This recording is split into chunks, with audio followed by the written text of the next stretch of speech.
click play.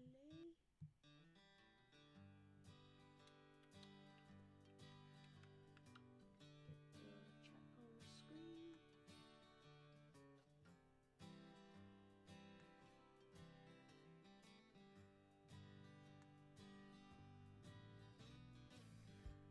I don't technically need this anymore, and then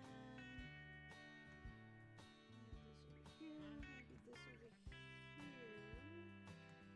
Not sure what the best way to lay this out is, but we'll figure it out. It says I am now live. Alright. It is 2019! First stream of the year. I was struggling a little bit to figure out what I should work on, but I think I have an idea.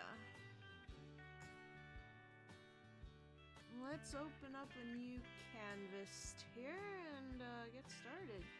So what do we want to do? We want to make it, what size? Let's go with 10 by 10. Yeah, let's do that.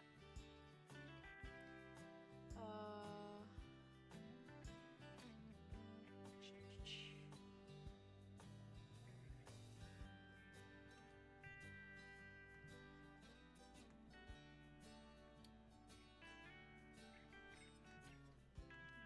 guess I will pull up and...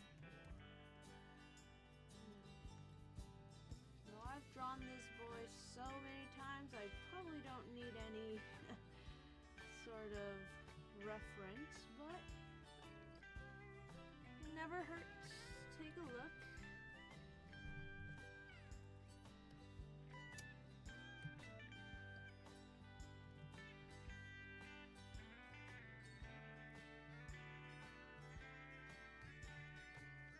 Let's make it 15 by 10.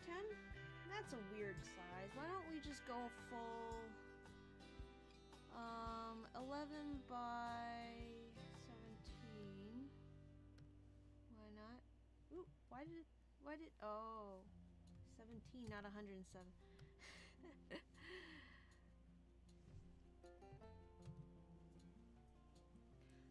Though an actual tablet size isn't my favorite sort of aspect ratio, it gets the job done. But yeah, what I've decided to go with is an Emboar.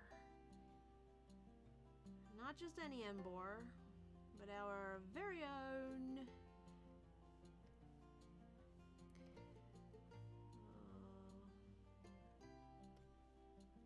Sir Francis. Which one do I want? Because it's 2019, Year of the Pig. Actually, I should be drawing something, but I kind of want to look up. So I recently realized that the Chinese zodiac doesn't just have animals, it has elements too. So I kind of want to see if I can figure out which element this year's boar is. It's not gonna affect what I draw today, but it would be really cool if it's like a fire pig or something. Elements.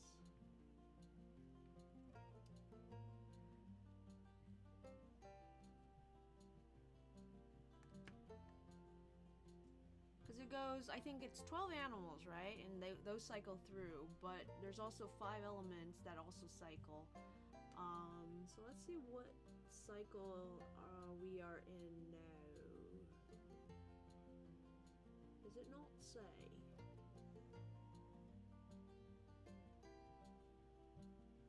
Well, here it's saying that the animals themselves are divided into elements. Huh.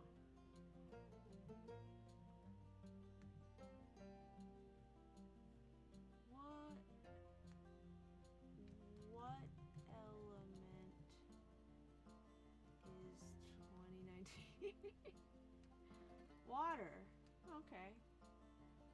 Water pig. Big old water pig. Oh well, it would have been cool if it was fire. Yeah, let me look through these brushes. So I bought a couple of brushes from creatureartteacher.com. And I kind of want to give them a try. Ew. Don't like that. I mainly wanted one brush, and it wasn't until after I had purchased the brush sets that I realized that brush was offered free in the email if you had if you sign up for the newsletter. So I didn't have to buy the whole set, but it was only $3, so whatever. But because I got the whole set, I don't actually know which brush is the one that I wanted to begin with, which kind of sucks.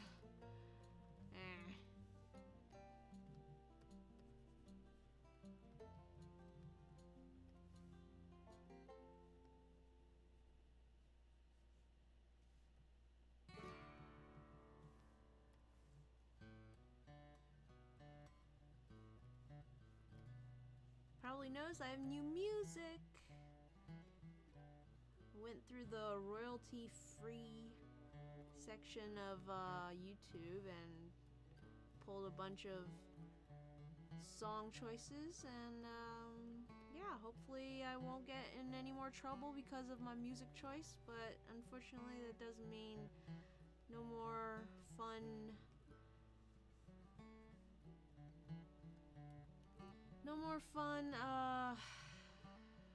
video game music, video game soundtracks.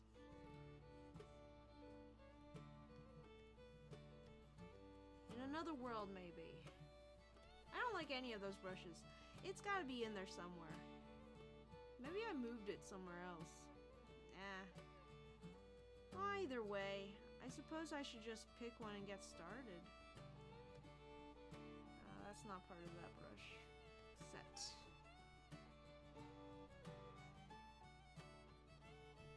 I'm going to take a page out of, well, I don't know. I kind of want to try starting with a toned background, but I don't usually work on toned backgrounds, so it might throw me off. Well, whatever. Just give it a shot.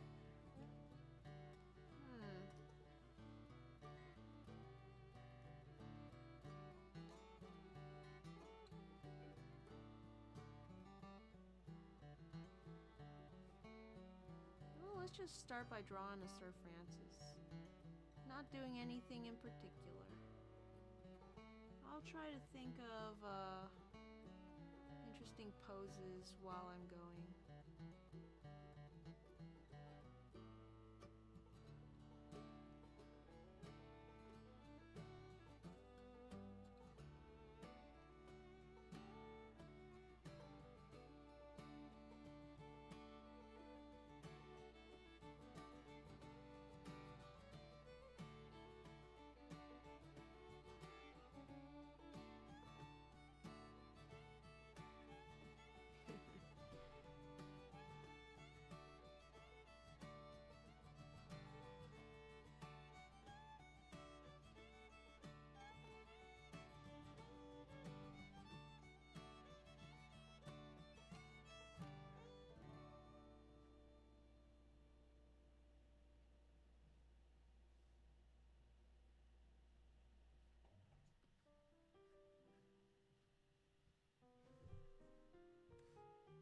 Emboar doesn't have much of a neck at all. If you look at it closely, it's literally just an egg shape with like arms coming off of it and then a face drawn on. This back neck part that I give him here doesn't exist.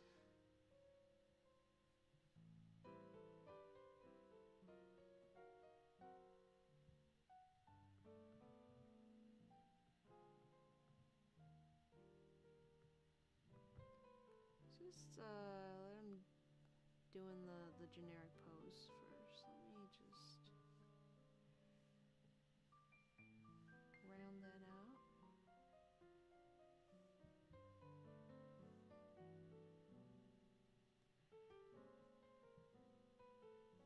So it's not technically the year of the pig yet, right?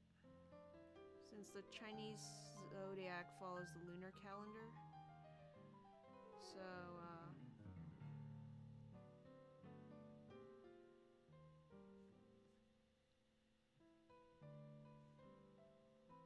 I think Chinese New Year is sometime next month, I want to say. But I could be wrong about that. I don't really pay attention to the calendar until I have to.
I think the one thing the tone paper does help with is it doesn't hurt my eyes as bad as staring at the stark white canvas all the time.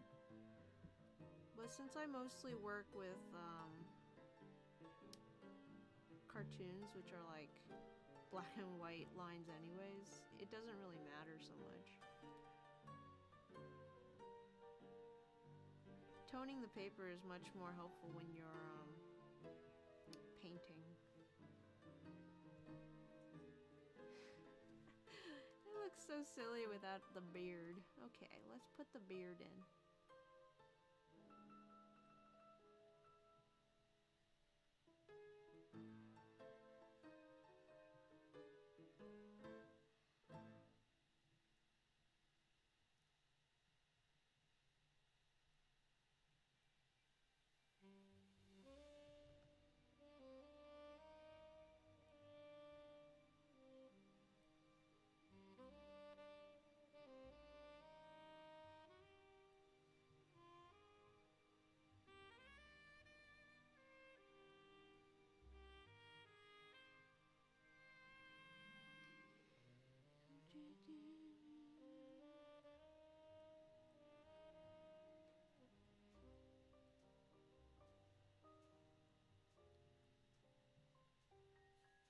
So this little star, what would you call it? Leaf shape fire emblem that I draw on Sir Francis's chest. That goes back to one of my older projects when I was maybe in middle school, maybe? I might have been in high school by then.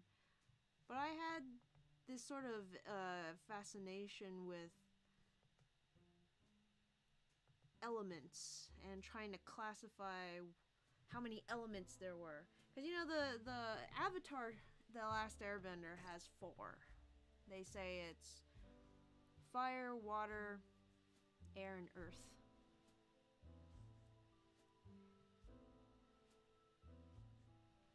But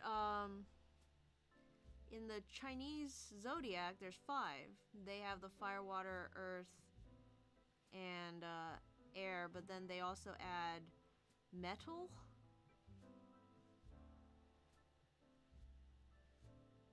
So I went through this whole phase where I would be making these little sprites that would basically represent each element, and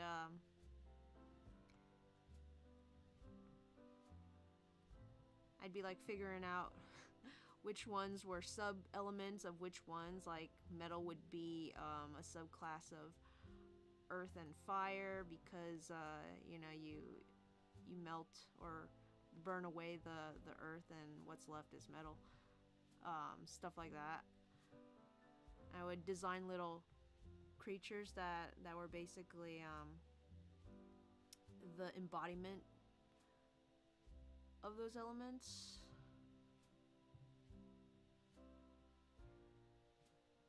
And each one would have a little symbol.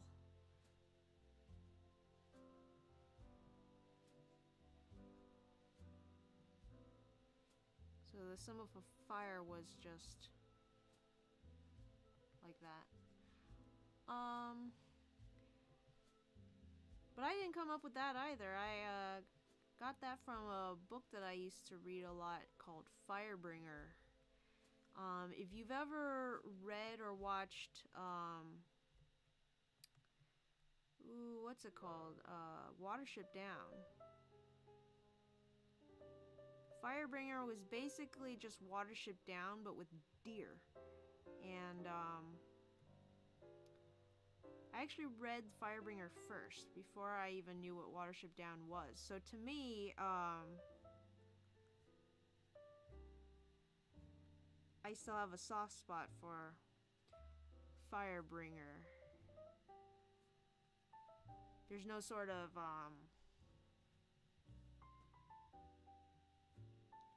what would you call, like, prejudiced against it for basically copying a lot of plot elements from Watership Down.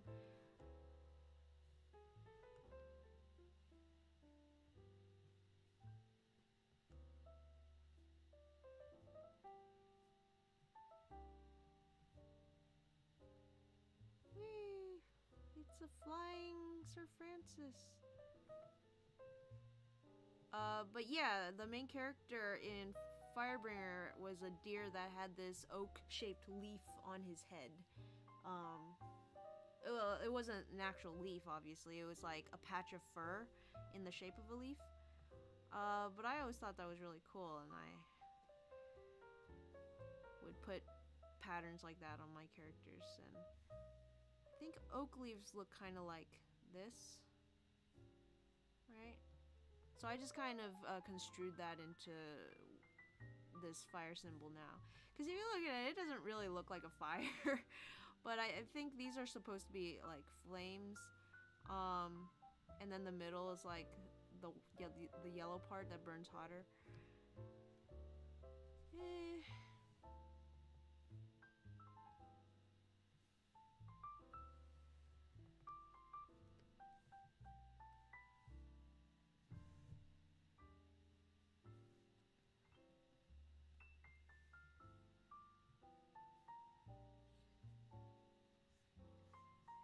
Emboar is really ugly. Like, if I take away all the extra stuff that I added to Sir Francis's design, you basically got these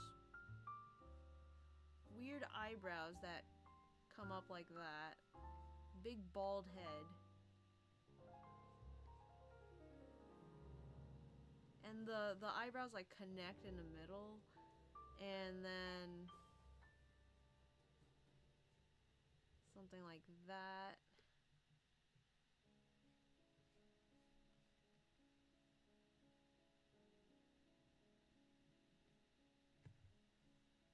You can't tell from this image, but I think if we look on the side, there's no oh, there is a little space. In the anime, they give him a little bridge on his nose. Well, let's take a look at the game sprite. Hard to see.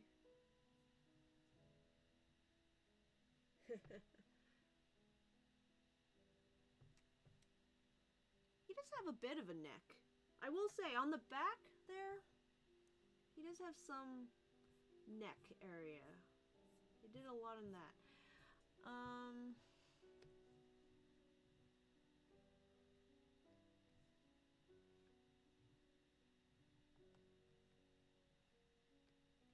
yeah, nose is right up there.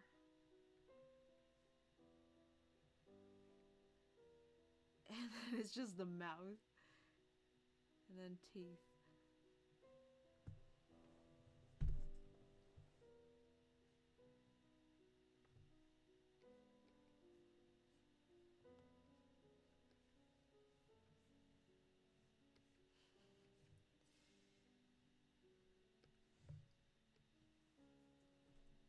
Big round boy. What can I do? The problem with these images, these illustrations for like commemorating a day is I always feel like it needs to be sort of like a greeting card, so there's got to be some kind of text. And I'm not much of a designer, so it's hard for me to incorporate text into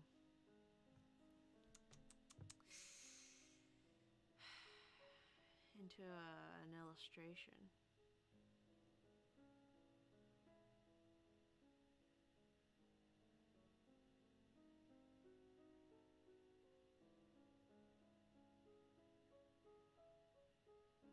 Oh, what if I did...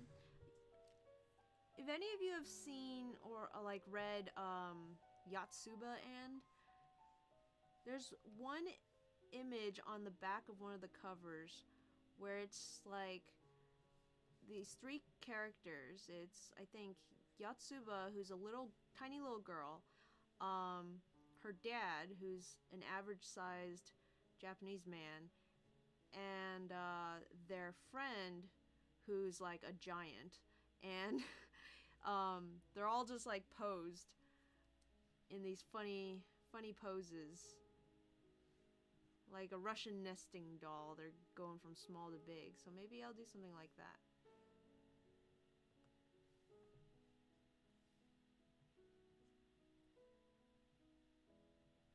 Could be fun.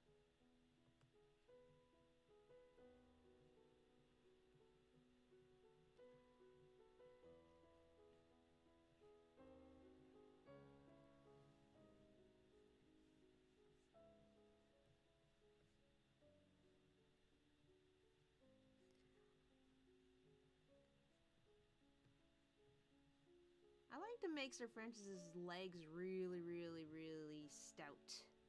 And his feet really, really small. Like cartoonishly so. Because he is a cartoon, right? He can afford to be. It just makes him look even bigger. Then I can have...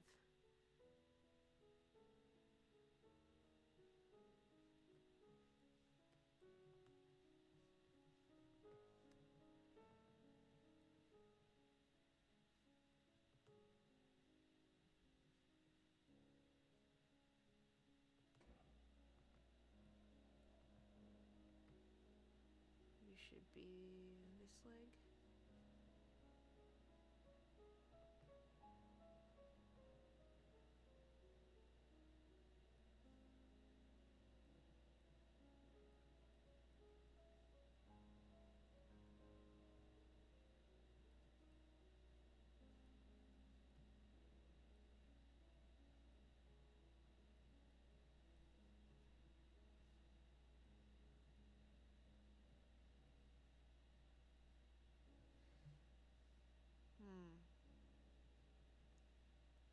I guess.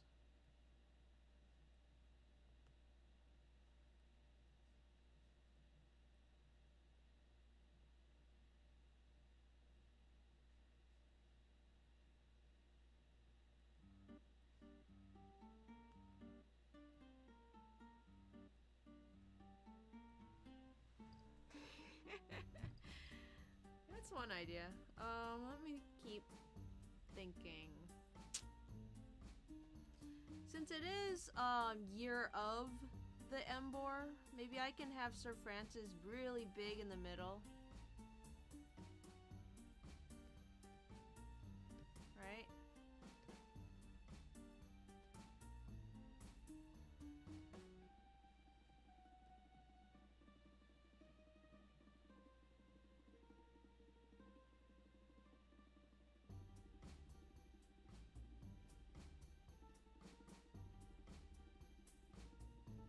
his arms crossed like cool leg.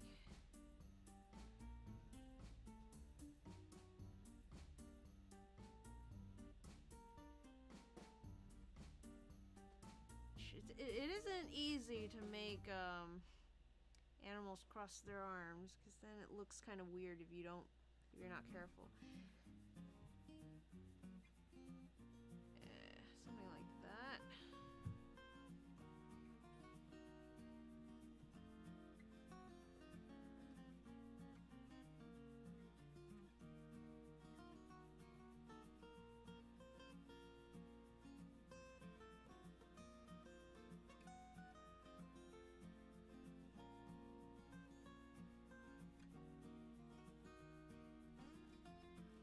Smile even bigger, and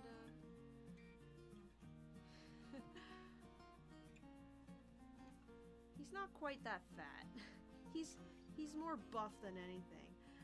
Man, I'm starting to experience lag already, so I better save. I'm gonna save. Emboar.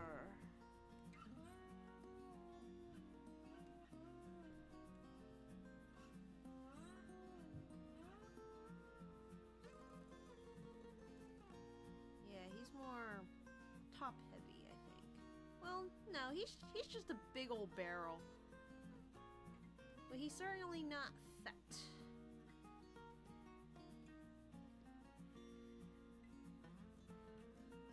He's buff. He's a buff baby.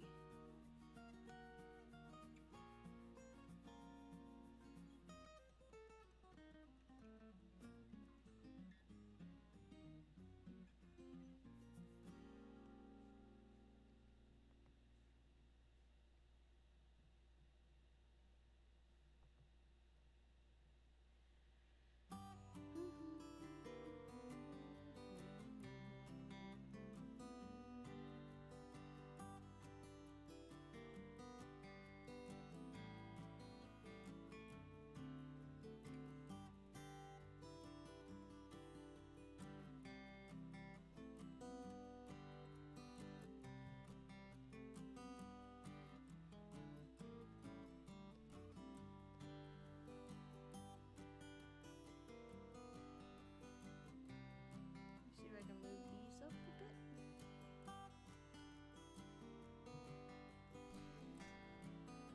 And yeah, I mean, this is why I don't paint more on these streams, because even just drawing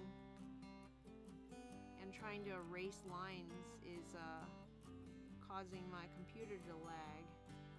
But eventually, I think sometime in March or April or so, I should be able to afford a new computer. I'm gonna get myself a desktop. I was thinking of moving away from Apple, but on second thought, after I gave it a little rest and then came back to the idea, I couldn't remember why I wanted to switch out from Apple. I think it was mostly because of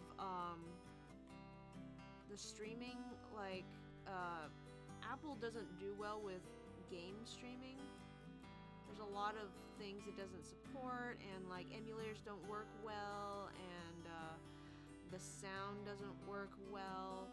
So I was like getting a bit frustrated. I wanted to get a PC to be able to do that. But then I realized I'm not a gaming channel. Why would I be spending money on something specifically to facilitate that? Like, if anything, the first thing I should get if I wanted to go more towards game streaming is maybe getting an not an emulator. What are those devices called that you hook up to like an actual console and you can stream from that? A capture card or something. Capture device, maybe. In any case, yeah, I would go for that first, because I have a lot of games. I have a lot of Nintendo systems. I just don't have a way of sharing sharing footage from them. So I think I'm back on the Apple train. Also, I wasn't a big fan of how Apple kept getting rid of stuff on their computers, especially their laptops. Like, there's only one USB ports, and it's not even a normal USB, so you have to like buy a USB. What's it called? A USB-C maybe? Like one of those weird ports, converter to a USB if you have a bunch of USB drives. And they only give you one, so you have to get one of those like docks that allows you to do more.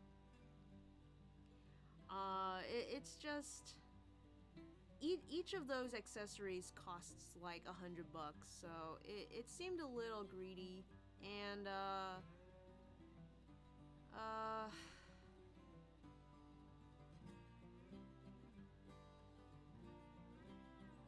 you know, there's the whole Apple doesn't let anyone touch their like open their computers. So if you wanted to fix a computer yourself, they don't let you. To the point that I think it recognizes if it's been opened, and then you have to like input some kind of password that only Apple employees have. And if you don't do it, then it shuts down the computer, like it doesn't let you use it. Just lame things like that. But then I also thought to myself, wait a minute, I don't know how to fix a computer. I don't know anyone who does. So I actually don't mind going to Apple to get stuff fixed. At least I know that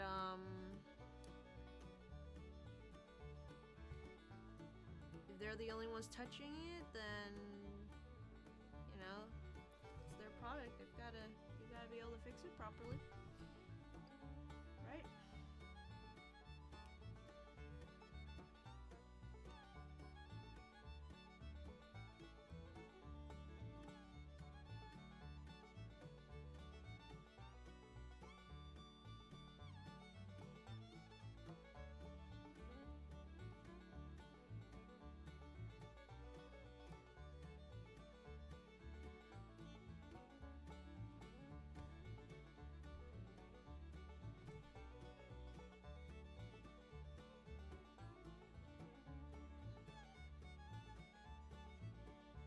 Maybe instead of crossing the arms, I can have him with the arms on his hips. I made a copy of that layer, so if I want to go back, I can.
Let's just put the whole team in there, why don't we? Here, get rid of this arm.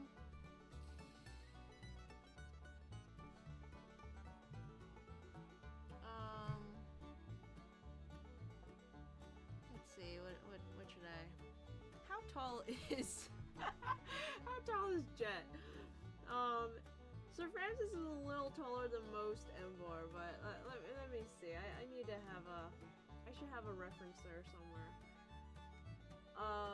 The scale in my comic is all over the place. There is no scale. If you've ever seen Kill a Kill, the scale of the character is how big you perceive them. Just like that, oh man, I don't even remember his name. It's like Gatamari or something. I don't know. The really, really big guy. He comes in the first episode and he like squeezes through the door like a Looney Tunes character. But then the next scene he's like walking around like a normal person. So, okay, she comes about up to his chin.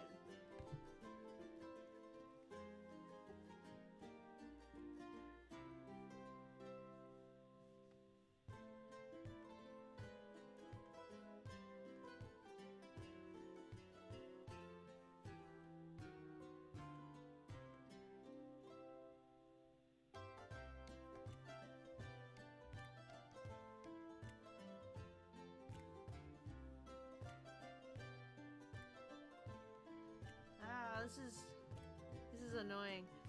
I want her right up against him. Right? Like her arms around him like that. So she's like almost leaning on him. So there shouldn't be any space between her body and his. But then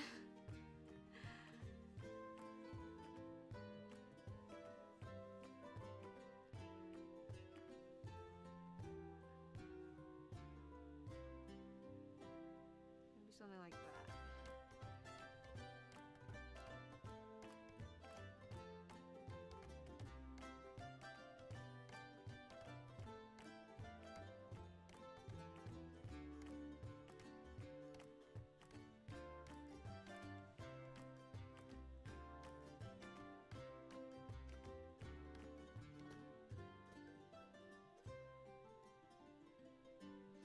One thing I really liked in the Yuri on Ice anime was how much social media there was in it. And like it made sense cuz you know, they're famous Olympic skaters. Their lives are going to be in the social media and whatnot. But I never really see that in all that many shows. Then again, I don't watch a lot of shows, so maybe they're all over the place and I just haven't been paying attention. But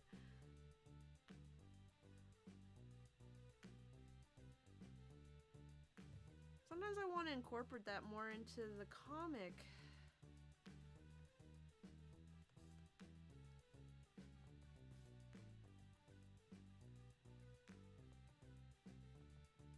I feel like at least Bianca would be taking pictures of her food, right? She's actually got a cell phone. I think in the first, maybe, like episode 4 or 6 or something.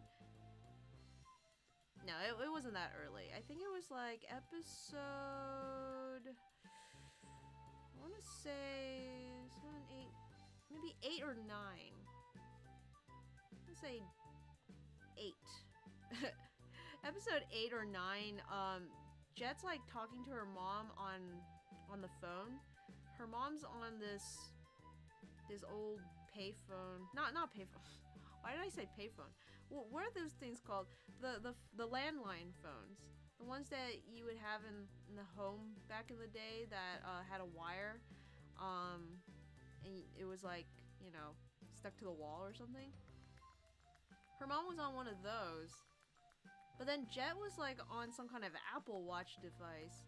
I was taking inspiration from the Pokédex from Pokemon Pearl and Diamond.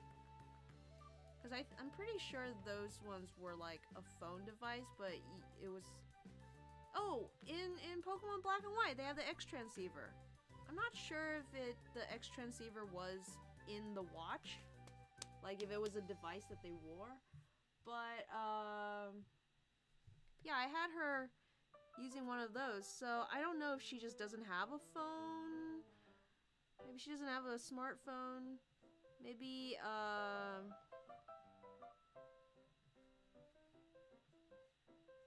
maybe she gets one later. I don't know. But smartphones they cost an arm and a leg these days. You're basically buying yourself well, basically what it was you know, it's a computer now.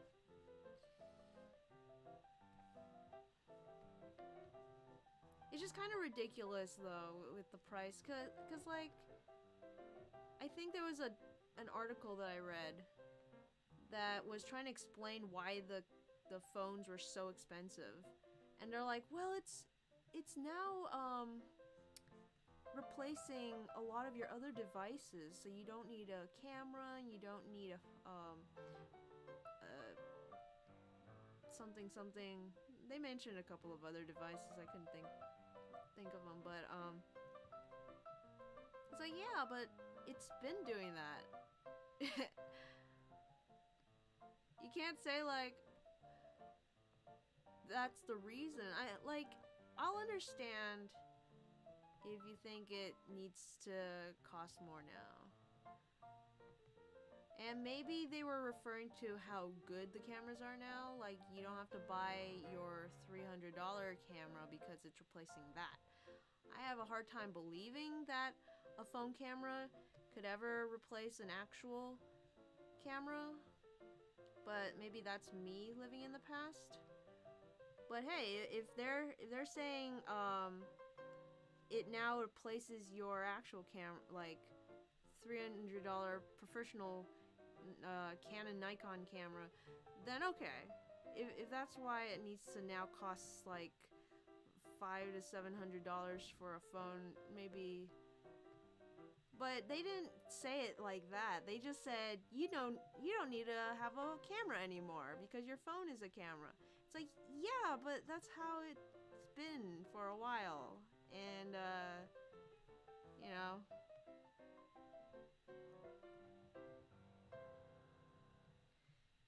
didn't cost that much to get a phone back then.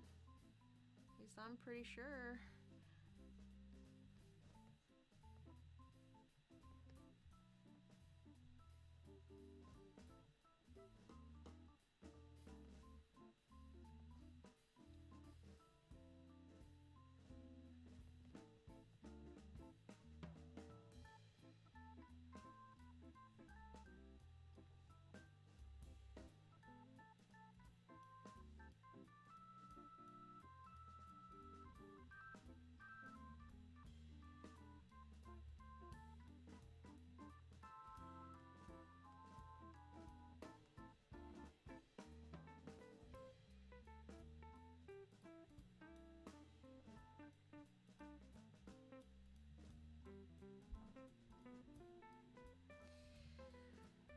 Well, I don't know what I'm complaining about.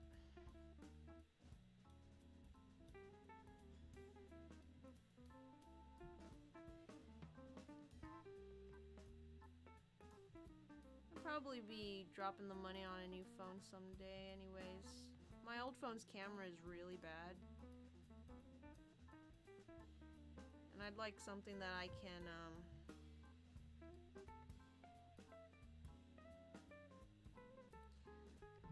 stream from.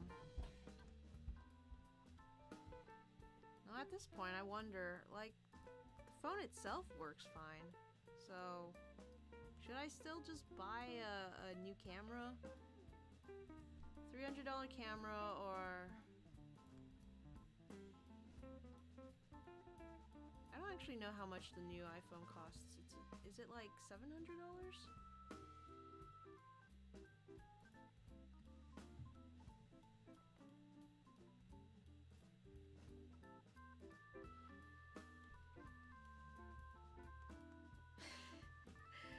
It's hard drawing people looking directly at you.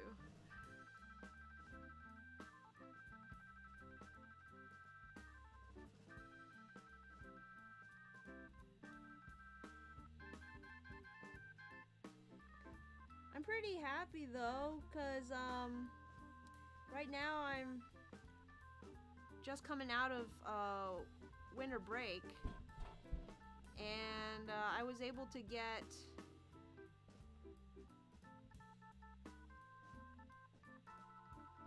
a little bit of next month's episode sketched out before moving on to line art on this month's episode. And we're finally getting out of that darn cave.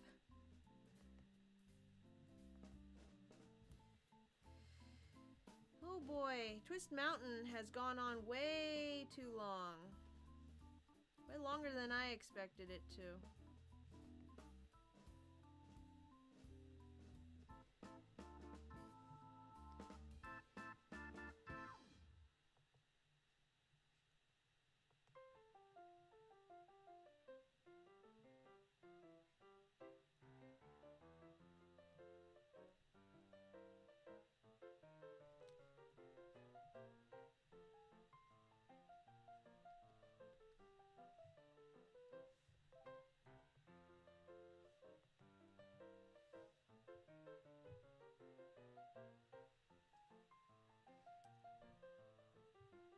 I don't know if Jet's too big.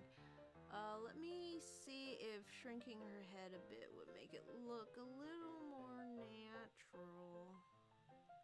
Let's see here.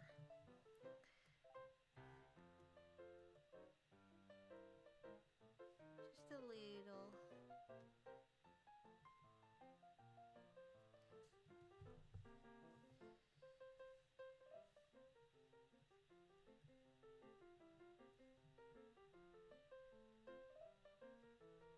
I finally finished rereading Shaman King.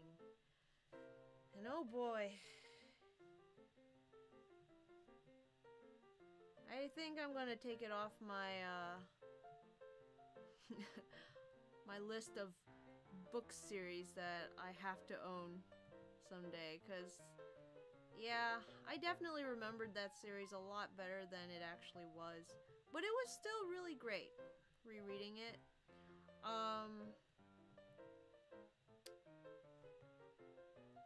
But what really impressed me was on the very last volume, like physical volume, the covers, just every single character you can imagine from the series in this huge group picture. And they're not like posing or anything, but it's like a top-down sort of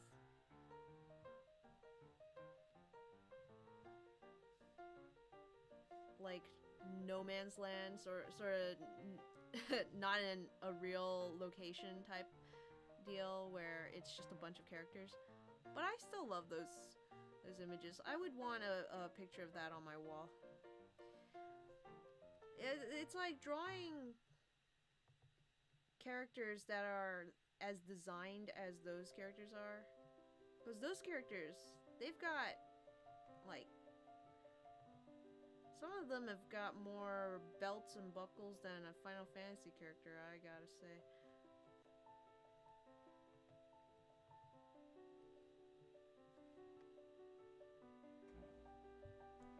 I'm gonna have to do one of those when this series is over. Definitely.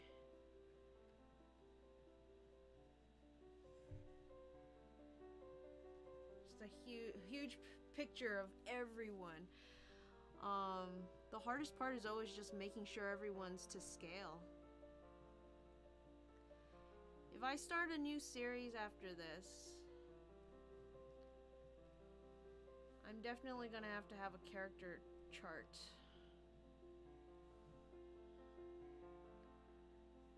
At the old mugshot lineup. Reference sheet. Okay, Jet on one side.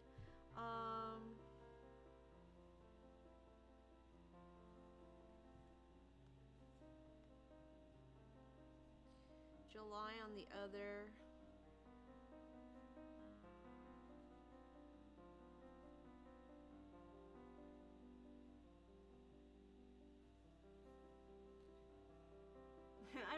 of July or Jet, which one is taller, but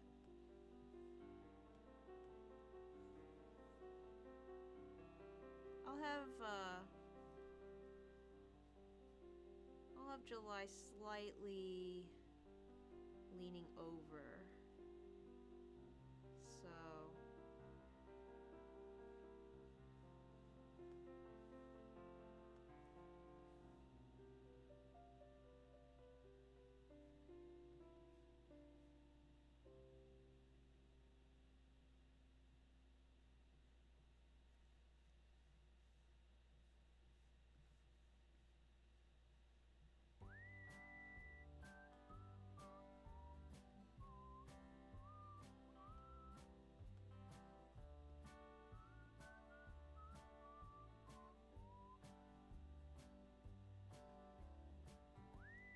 something like that, maybe?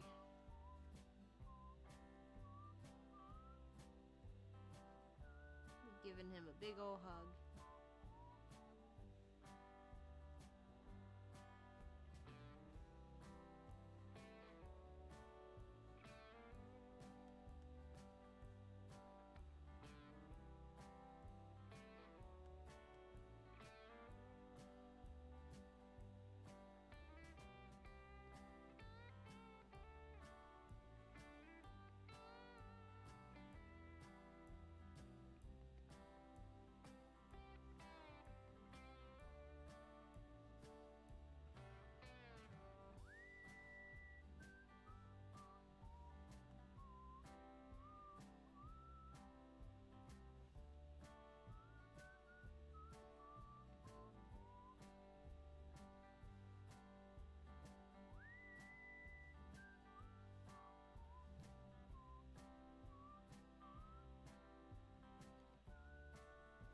I think the hardest one to draw is still July.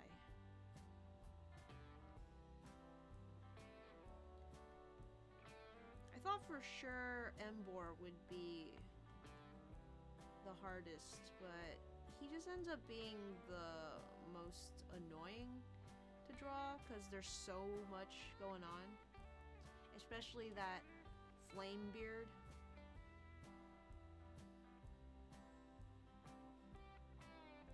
The beard alone makes me very thankful that this isn't an animated series, because oh man, have a character on screen all the time that has moving fire constantly seems like a nightmare.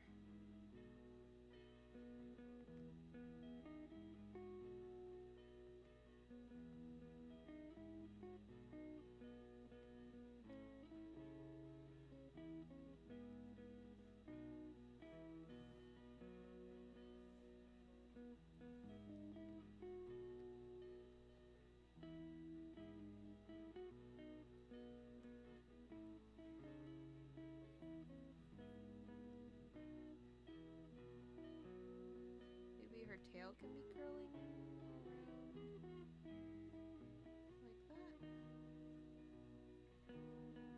I don't want it to look weird though. Best to not imply anything.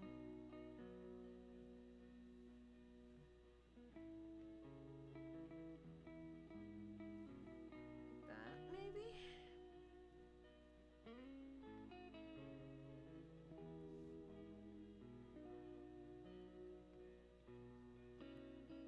And then the second hardest to draw, I think, is Major. Still can't get his waddle correct. Seems to look different every time I draw him. The thing is, for a lot of the characters, I have sort of shorthands for them. So especially when I'm like just sketching, like not paying attention to how the characters look, but just where they're supposed to be, like in the planning phase. I have to be quick when I'm drawing them, so I sort of draw them in this shorthand, which sometimes ends up making it to the final piece if it ends up like really cute. For a lot of the humans, you know, I'll give them dot eyes because that's basically my shorthand for the humans. Is give them all dot eyes. And that frequently just ends up being how they how they look. Cause hey, turns out Alder is really cute with dot eyes. But for Major, I haven't really figured out a shorthand that works properly for him.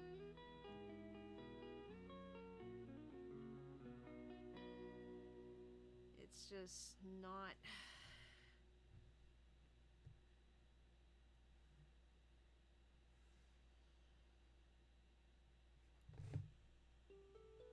Not a comfortable design at all. I don't want to move her arm down so that.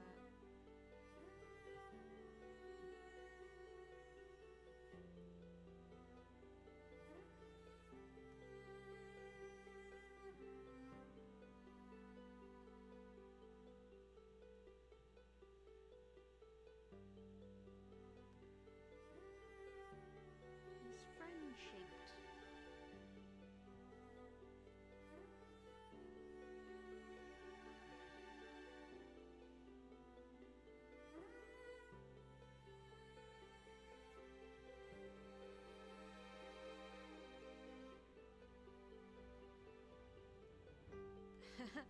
I don't know.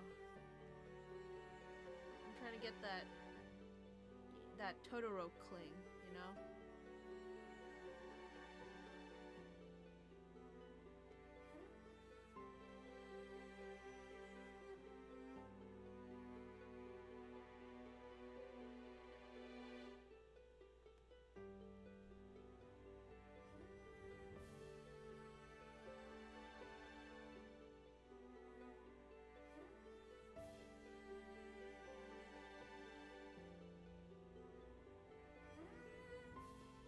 I'll fix his face later.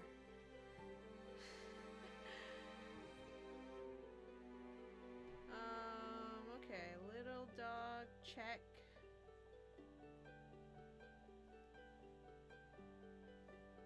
Better get his pattern on before I start to lose track.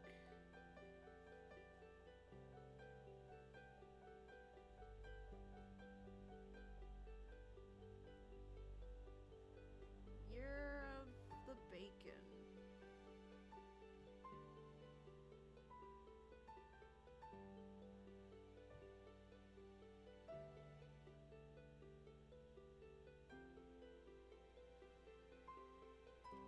I don't know if his face looks a little weird. I might have to fix it.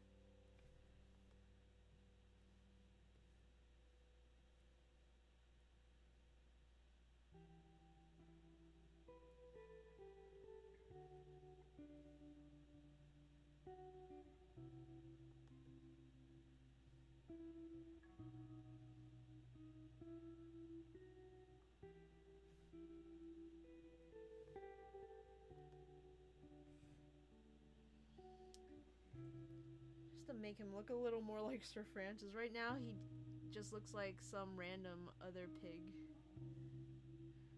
I want to make sure it still has the likeness.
1, 2, 3, 4. Major. Should I get all of them in? I probably have enough space, honestly. Let's see. If I want to put Tiny in the back here. And then, I gotta remember that Major's actually pretty big now. For a Boyd. Because unpheasants grow to what? Like 3 feet? Unpheasant.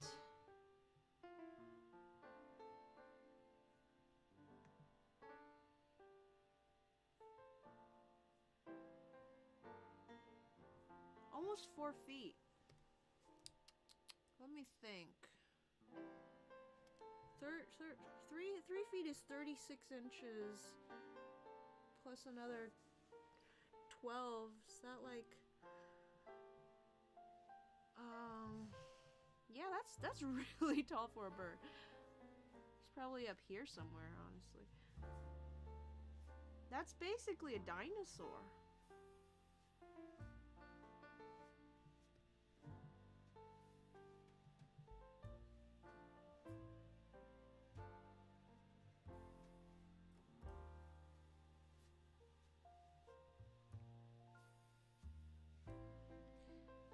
I have trouble drawing birds, but I think if I think of them more like dinosaurs, at least the big ones, that might help with the body shape.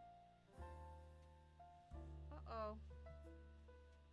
Don't have enough room for his beak. Don't have enough room for that nose. Ah! Why'd it go up there?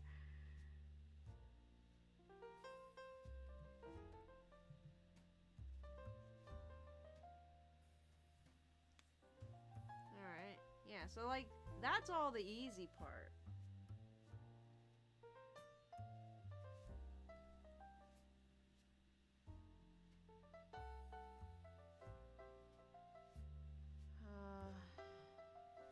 Then that waddle.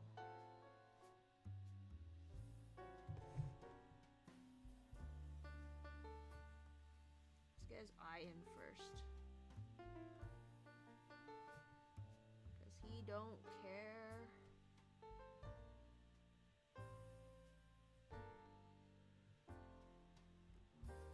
And then...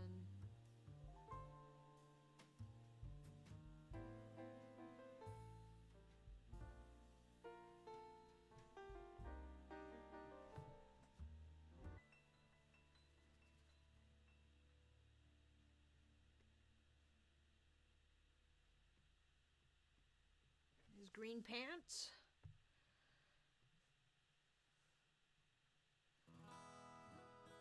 Can't ever remember his feather pattern, but that's okay. Put that in later. Make sure his beak is nice and chunky.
A little weird. I don't like him there. Abort, abort. Let's go up to the history. See if I can go back far enough. That's too far.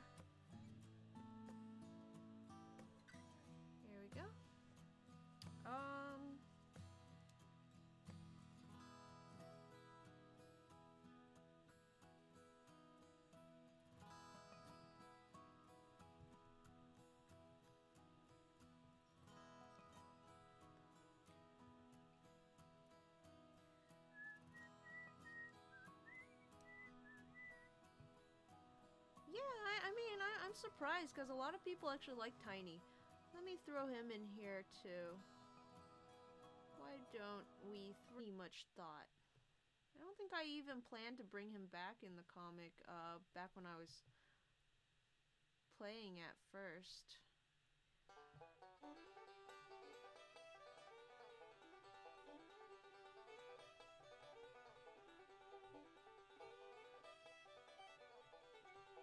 I might have to work him in again somewhere before the finale.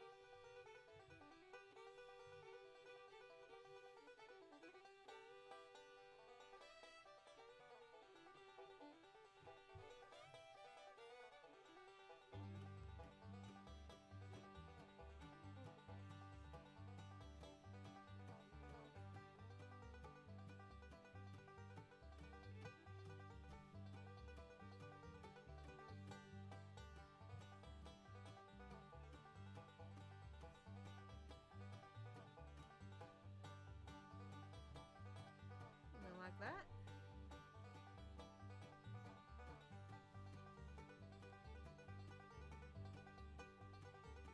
I'm already starting to fiddle with Major's face because I just don't like it. I just don't like it.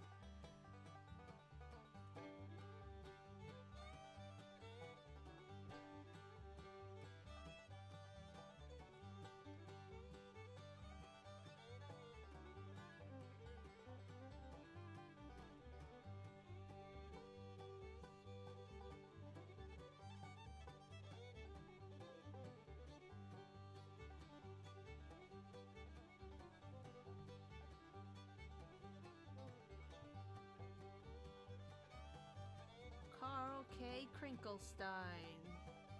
Y'all remember that fish? From the Cat in a Hat series?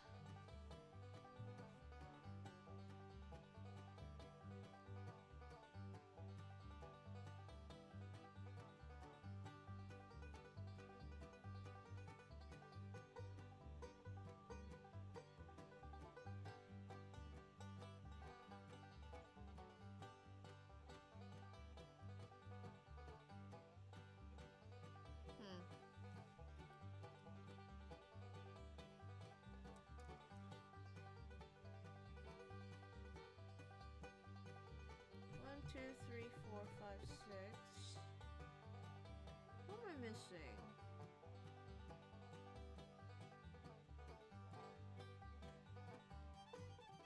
Yeah, and then Red Eye. Tiny. Oh, okay.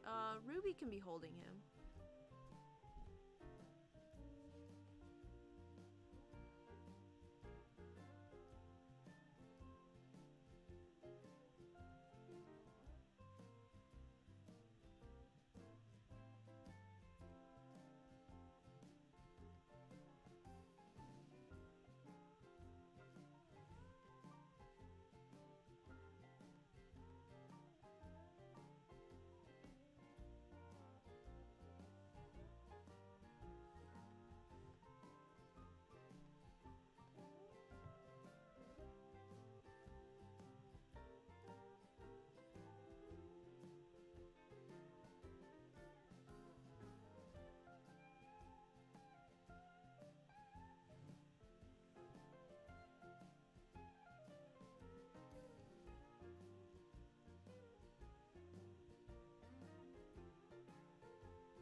Ruby can be nice now and again.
Rough. I'm gonna have to work on Ruby. Ruby looks real bad, but at least she's in there. And then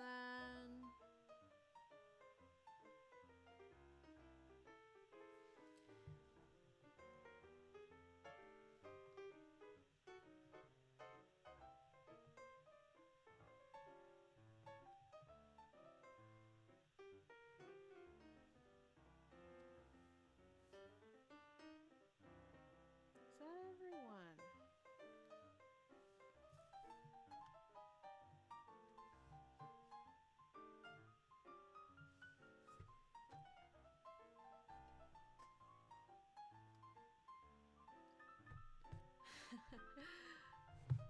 Okay. Let's redraw this whole thing.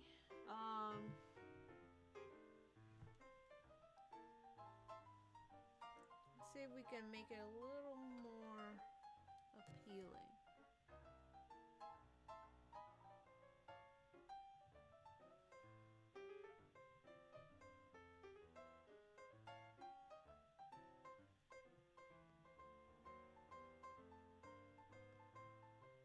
See if I can get Sir Francis to look down and if that looks any better.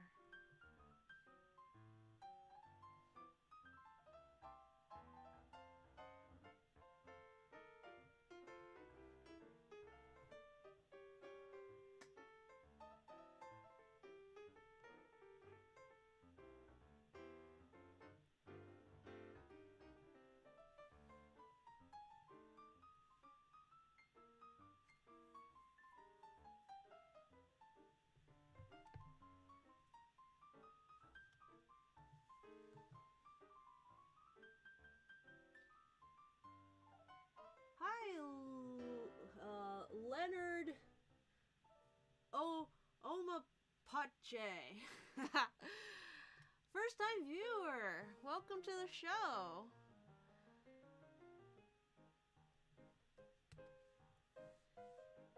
Thanks for joining in. I'm trying a slightly different approach.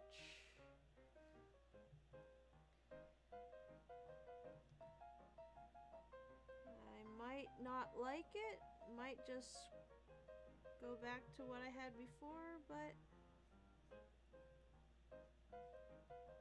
doesn't hurt to try a little something new, try a little something different.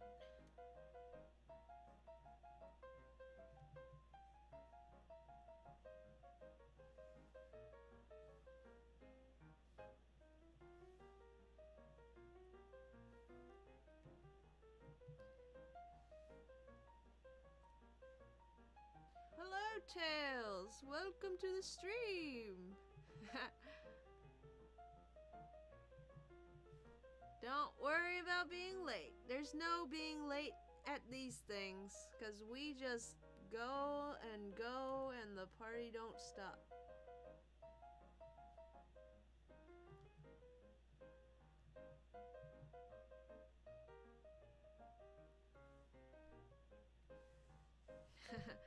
So, I don't know. I don't know which one I like better. I kind of like the original one better, honestly. It doesn't look too much like Sir Francis, but neither does this one, honestly.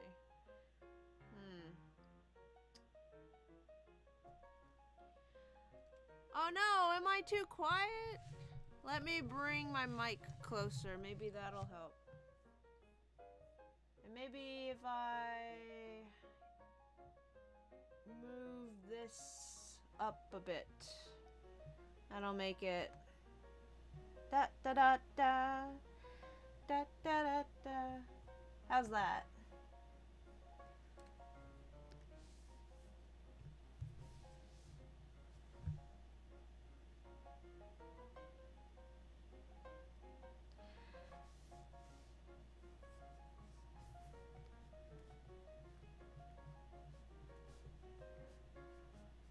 I think I want to bring his eyebrow a little lower on this side. Give him a little more expression. Bring his smile up. Gotta keep that smile up.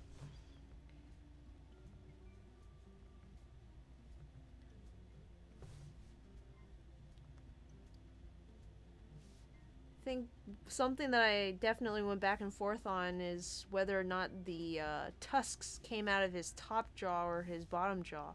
And when I first started drawing this design, I had intended them to come from his top jaw.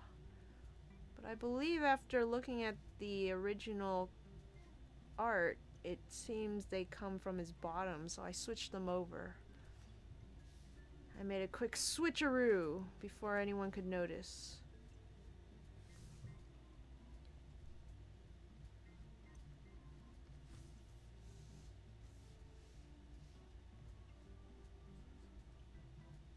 Hehe. Thanks, Tails.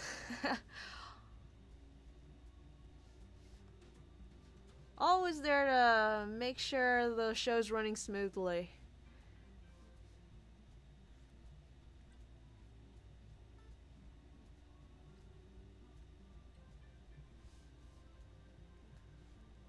I'll finally have something to post for Chinese New Year.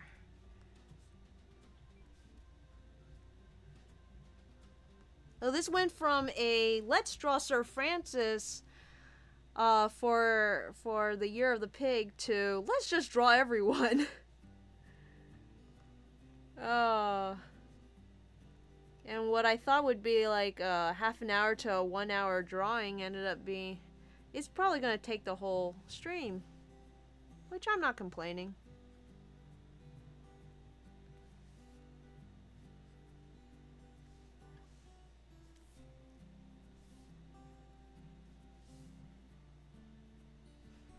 The sketch is so cute. Oh, thank you.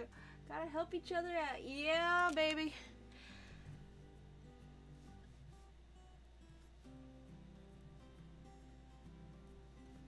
Are you gonna be having glam on any other streams in the future? Because you finally figured out what to do with it at the end there. It would be a shame not to have him back.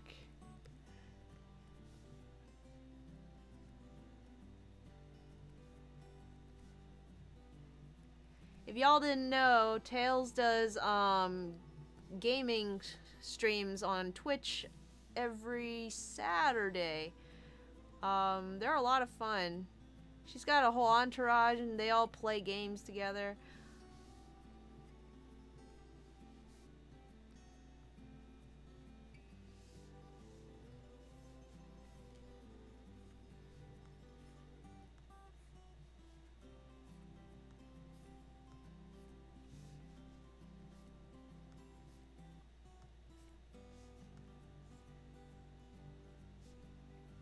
Like that, but since she doesn't have pupils, I didn't know how to do that.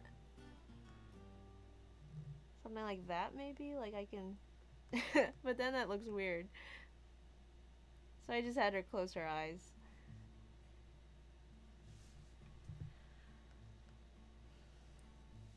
I might leave them blank and try and figure it out later.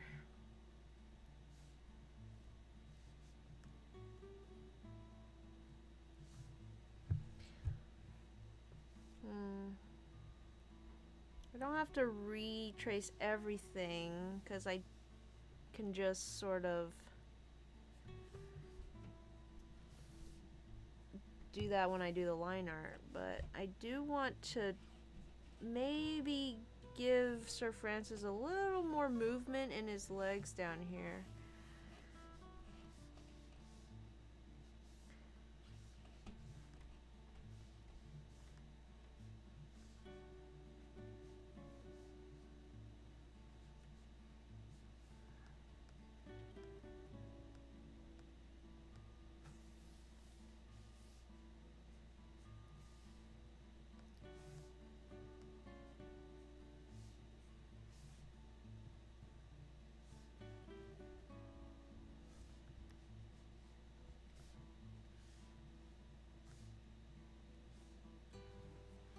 Oy. Uh-oh. Sir Francis feels like the type to invite all his friends into the pic. Like, we want to take a pic of you special for New Year's. And he'd be, okay, everyone, let's get together for a pic. Yeah. Oh, man. Who should our Psyduck be? Remember in the Pokemon anime when Psyduck, like, sets up the camera and then he's, like, trying to run in? Actually got to catch up with the comic. I started reading it recently. New reader, yay! I really hope you enjoy it, Leonard. But yeah, you got plenty of time. The comic updates only once a month, so don't feel too rushed to get through. Glam may make a special appearance. Yay! Still gotta tweak the audio a bit. Sure thing, yeah. No, that's one of the things I look forward to on Saturdays is just hanging out. It would be really fun to play some games together, but I don't know, man. Maybe when you get Smash, we can smash it up one of these days. I think maybe if my brother's still interested in Splatoon, just the money, it's like the time. It's like, where am I gonna find the time to just sit down and play video games? Well,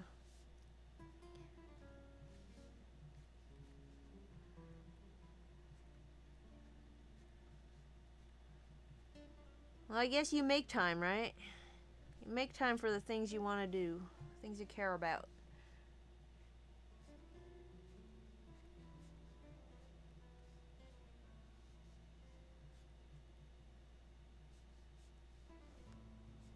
How far are you, Leonard?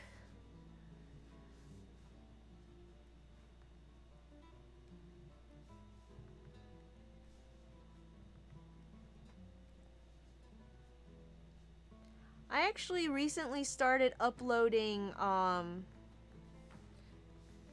this comic on several different platforms. My brother kept telling me about, what is it, webtoons? It's like really popular with the kids these days. At least the middle schoolers that I know are all over webtoons.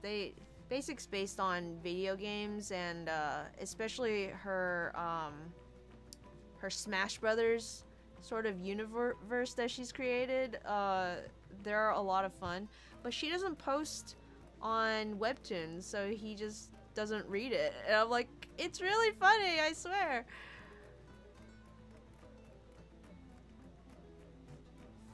And then there's I believe Chico on DeviantArt suggested I also post it on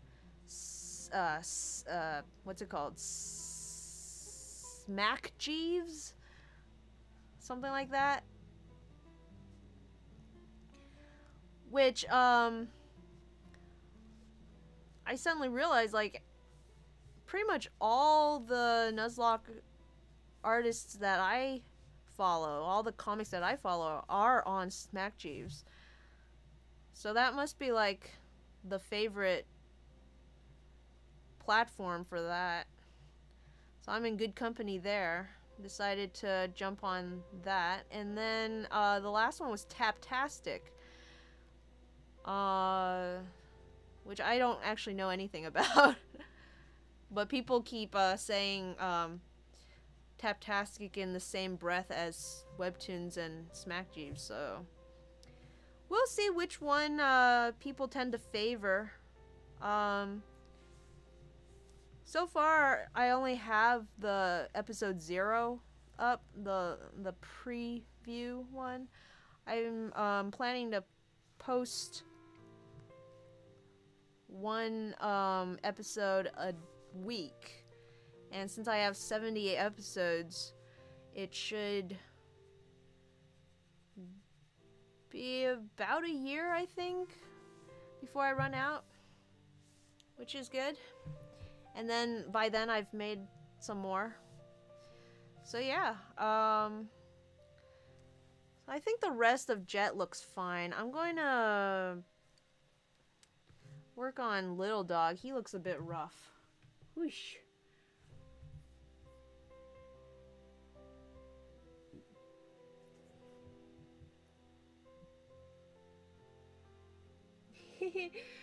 Yeah, smash. I'm like when the name raider, okay. And Leonard remembers Awkward Zombie. Haha, I'm not the only one. There's this strip with Fox and Samus. Fox takes off his boots. Yeah, his legs are like actual animal legs. Didn't Taptastic buy the Nuz for him? Oh, did they? Oh, interesting. Tapas. Maybe, now that you mention it, I think they did. That's so weird. So Tapas bought the Nuz forms, but all the Nuzlockers are on Smack Jeeves. There's almost no Nuzlockers on Webtoons, which is interesting to me. I don't know if it's like a legal thing or what, but of the 3 sites, Webtoons is terms and conditions were the hardest to understand. So I just kind of bit the bullet. I'm like, whatever, I'm gonna try it.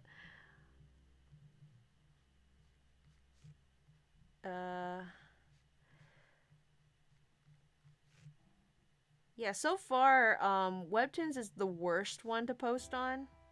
It like one, I save all of my files as PNGs, but it only accepts JPEGs, so I have to save them out as JPEGs. And then 2, it only accepts a specific small file size.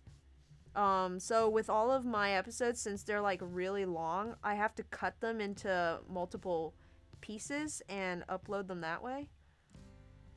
Which I guess helps with the upload speed. Like, it makes it so that it doesn't take forever. But it's just such a pain.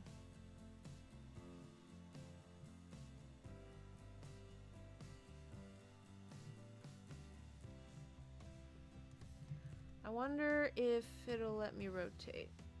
Yeah!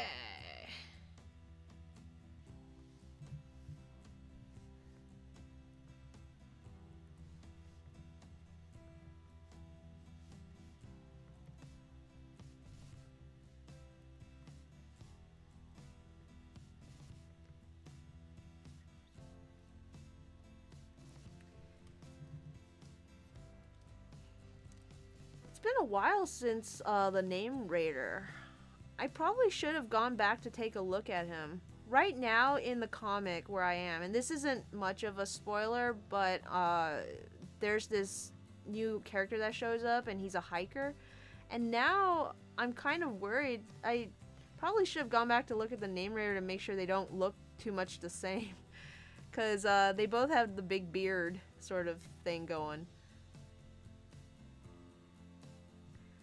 funny thing is the name Raider, I sort of design after myself. Even though he's like an old man and I'm not. But like his outfit, he's basically got my hat. My purple hat. And I can't remember much else about his design. Did he have a scarf, I think? Oh, his hat. Oh no, I just said hat. What am I talking about? This is what happens when I try to draw and talk at the same time.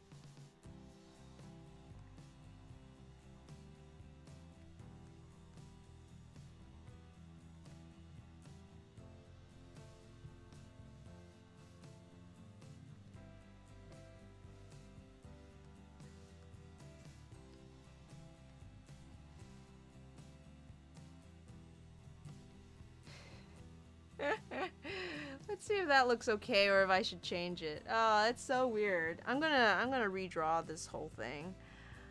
I do not like where that went. Let's just turn his head over.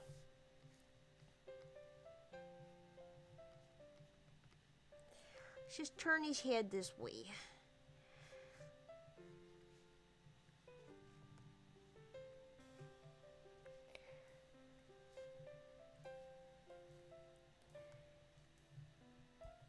You know, it's kind of difficult to draw a comic if you're constantly having to reference character design and stuff. So most of the times I just sort of go by memory what I think the characters look like. And going back to some of the earlier episodes, a lot of these characters have changed so much in terms of design, and it's not even any sort of conscious effort on my part. It's just I'd forget how they look and they'd end up looking different over time. Maybe that's how we grow. Our cells are like constantly rebuilding our body, but they're just getting it a little bit wrong every time. Or maybe we start off wrong and we get a little more right every time. Who knows?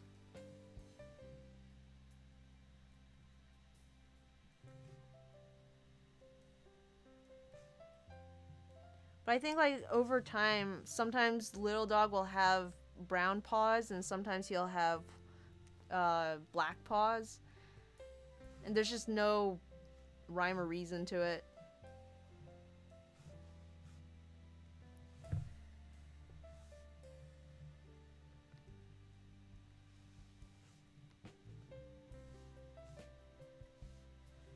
At the very least, Leonard, you know why we call him Little Dog and not Lear. He and Maddie are so hilariously different. That one comic when she's like snapping her DS in half. I love it. Feel like Tapas saw that the Nutsworms worked with their demographic. Small file size is bad for monthly update. They look like they're based on the in-game models, but they look different enough. I think they're brothers. Wrong or right are what you make of it.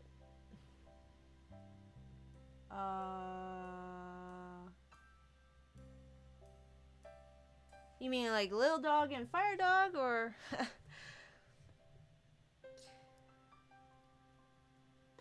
Oh! Awkward Zombie Marth being the brother to the in-universe Marth. Oh man, that would be hilarious. Have a comic where they meet.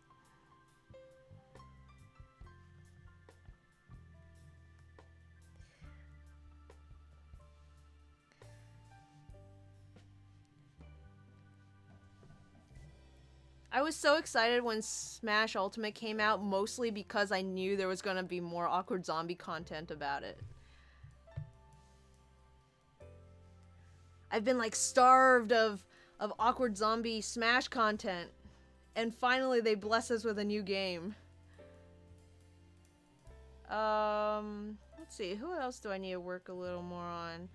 Maybe Fire Dog could use a little makeover down here.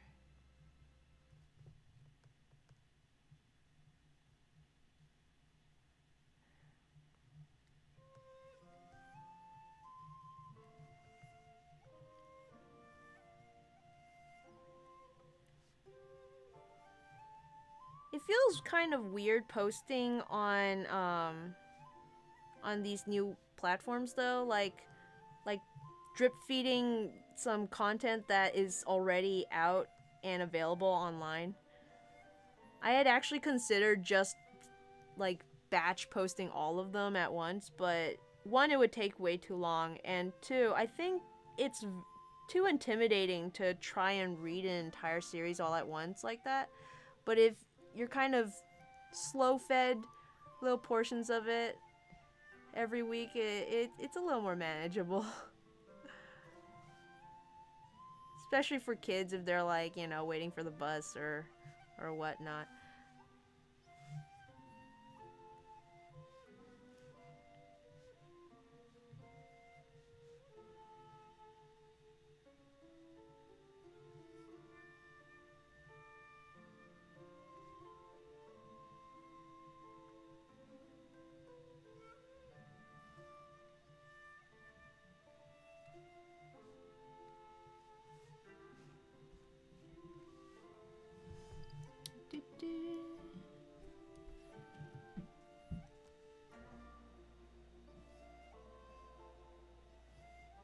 Hiker and Name Rater could also be brothers. That's right. Actually, you know, so the missing Pokemon, or maybe I shouldn't get into spoilers territory, but yeah, no, we'll leave that topic for another time.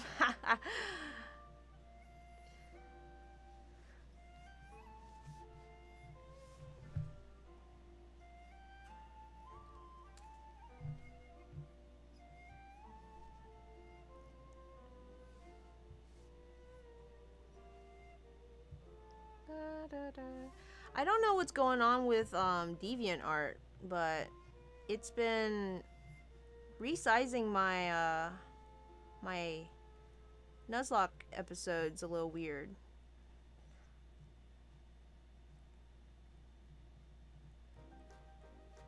It'll like usually you can choose what size for it to display at, and I'll always go with 700 pixels wide. But after selecting that, I'll hit submit, and then it like resizes it to 400, which is too small to read comfortably.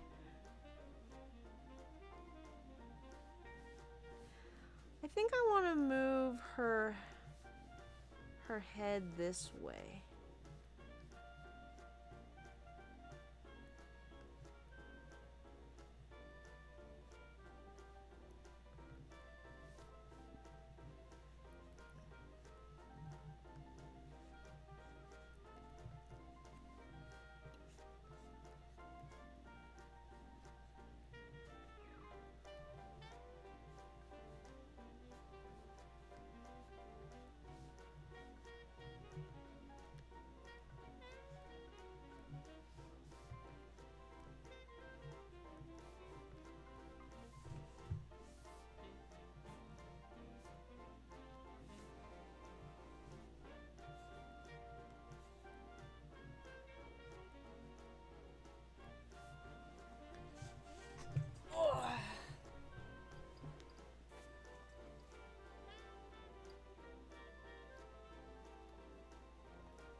I've actually never played any of the Fire Emblem games though, so honestly the only real information I know about any of the lore is actually from Awkward Zombie.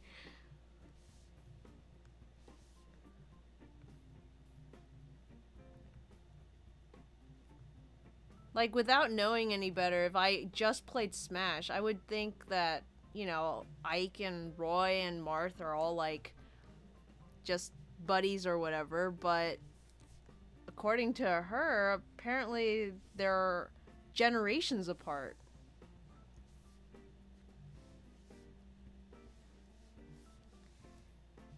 Nike is like some farm boy who like studied history books, and Marth's like in the history books, and I'm like, what?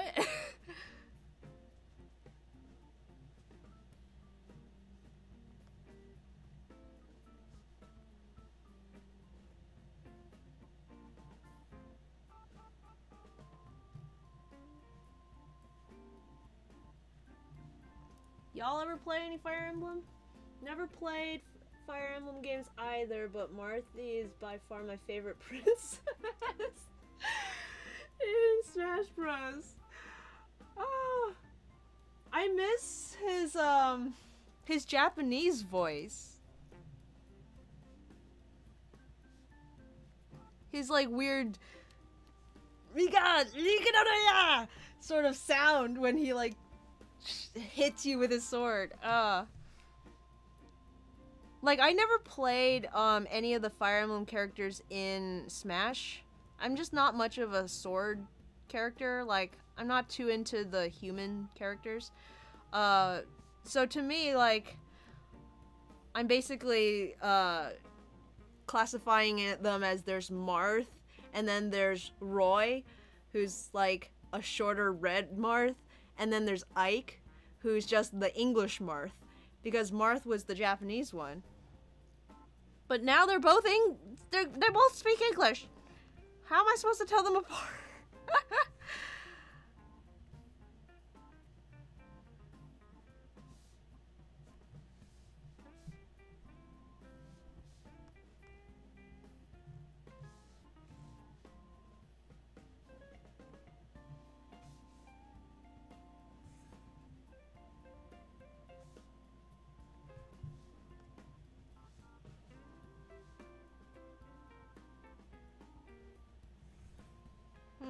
Okay.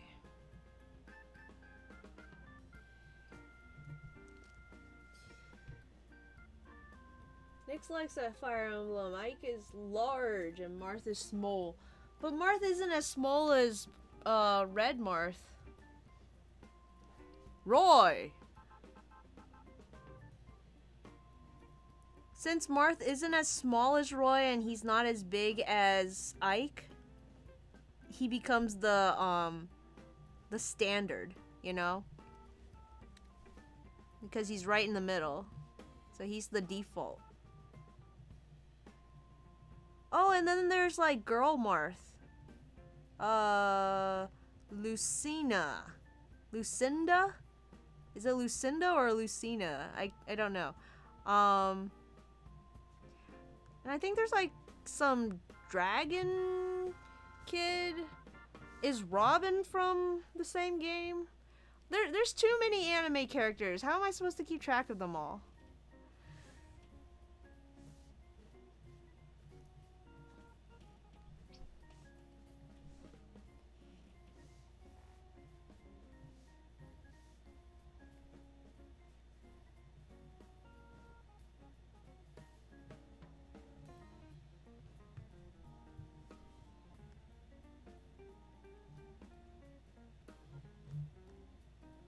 Another reason I never really played Marth is when I was small and I would play Smash Brothers with my friends. They were like you know, none of us were pro because we were all kids, but they were borderline. They were like up there, you know. They played competitively, and they would always play as Marth and Ike and those characters. Those sword wielding characters. And I would just be Yoshi and I'd be like jumping around, getting smacked around by swords, and that was the game.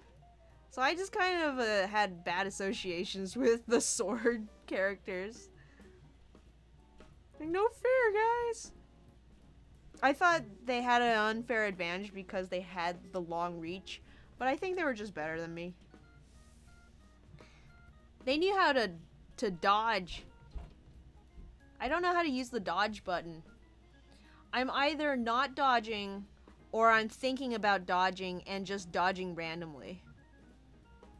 That's my only technique.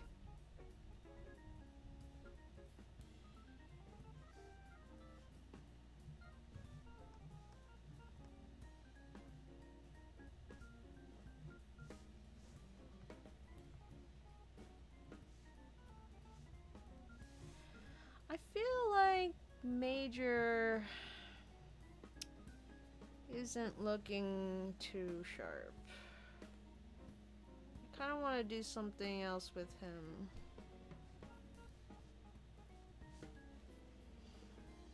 And then I'll probably just jump into line art. I don't think I need to redo Tiny.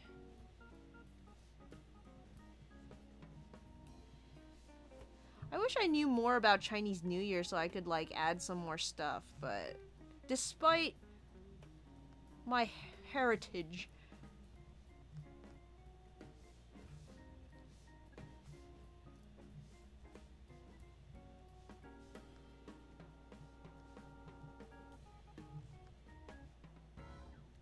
I'm pretty sure there's like a tradition where you're supposed to eat fish. So, Red Eye better watch out. Red Eye's the Basculin, by the way, since if you haven't played Pokemon Black, you probably don't know that, but he's the Basculin that you can trade later on in one of the towns. Corinth is a dragon, and Lucina. Large blue-haired anime protagonist and small blue-haired anime protagonist and red-haired anime protagonist. Why are they all protagonists? Oh man. I don't think. I'm trying to think if Roy has shown up yet in the comics.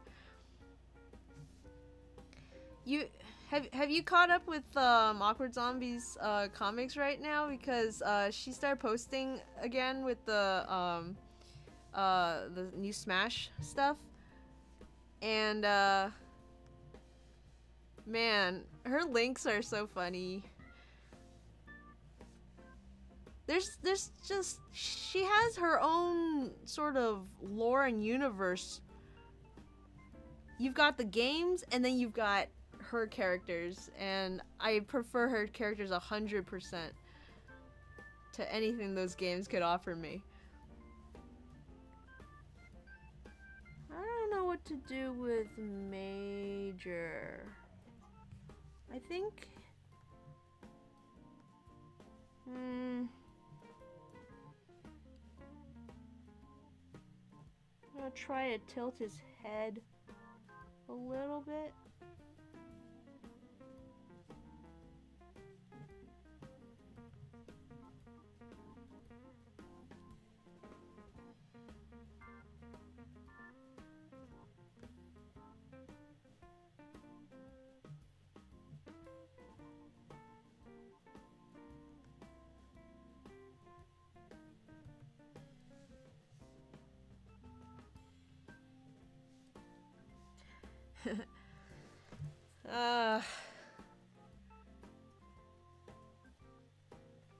I think I wanted to keep his weird smallness of the neck so that he looks more like himself. So I don't want to make him too swole around the neck. Why is Corinth a dragon?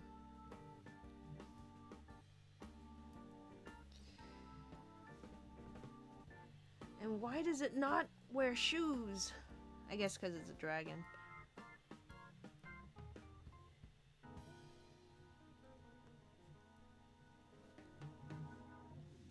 But Corinth is from the Fire Emblem games, correct?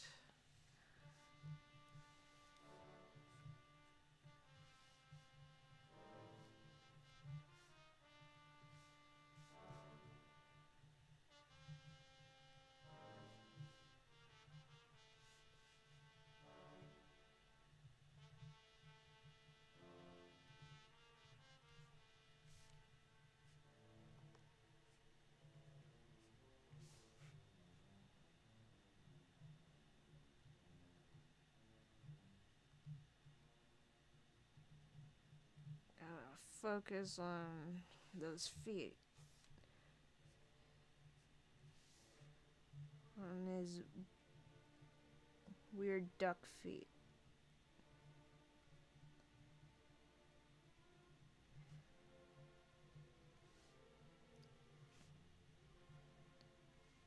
So I've completely changed my soundtrack to have only royalty-free music.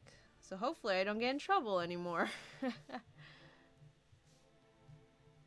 I still snuck in my favorite game song at the end so that I know when the stream is over, but I gotta keep track of the time. It's 10. I've got one more hour to go. I'm gonna try and throw some line art on this, and then if I can finish it up in time, then we can play a little random Pokemon challenge thingamajig, where you throw out a random Pokemon name and I roll a die and we do a challenge based on whichever Pokemon is thrown out. Fire Emblem Pokemon Edition, what? Are there like a bunch of them and you have to collect them all? Oh my goodness.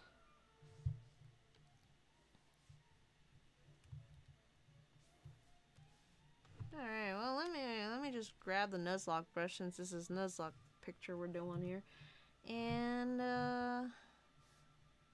get into my least favorite part of the process, which is line art.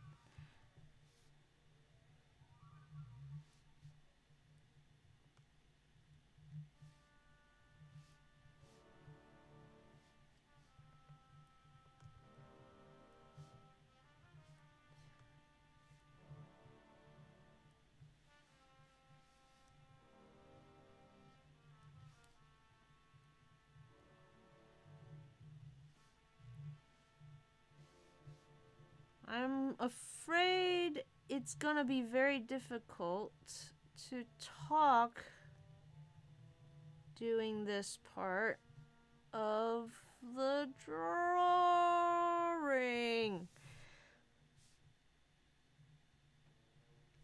But I'll see what I can do.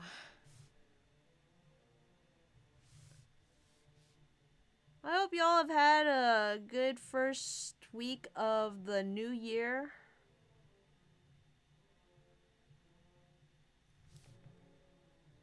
I must have eaten something weird or maybe just eaten too much because I ended up like puking my guts out the second day of the new year, and then the whole third day I was like in bed just like I slept through the whole day.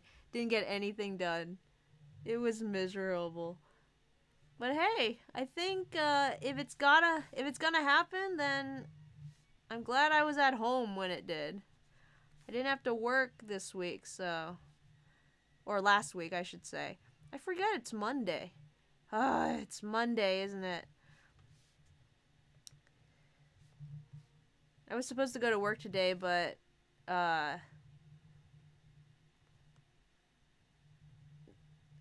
the new semester hasn't started technically yet, so I just stayed home and worked from home. It's mostly just emails today anyways, because after you take a long break, you got a lot of administration to catch up with.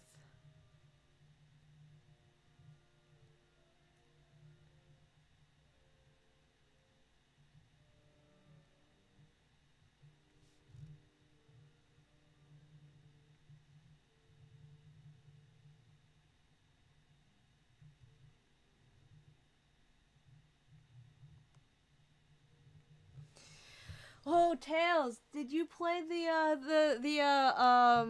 the Sonic game that, like, where he has the sword and he's like King Arthur and stuff?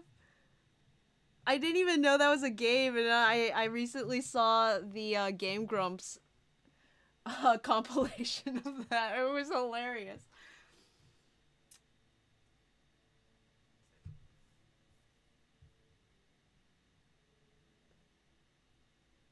Two different Fire Emblem editions, slight variances. Wow. Play Meta Knight and mash the buttons until someone kills me. Oh no. I've been trying to learn how to play Duck Hunt because I believe Duck Hunt is the closest thing I'm going to get to a Banjo-Kazooie character. You got your brown mammal and your Flappy Bird. I think it's close enough. But it's like such a weird playstyle. I've actually found some success with the Inkling.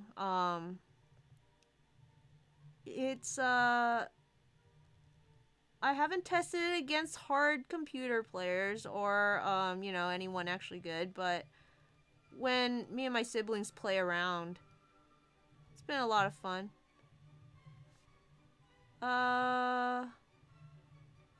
I'd say my, like, the one that I used to be the best at was Yoshi.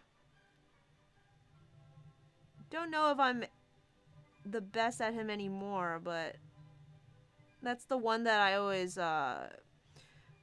try first.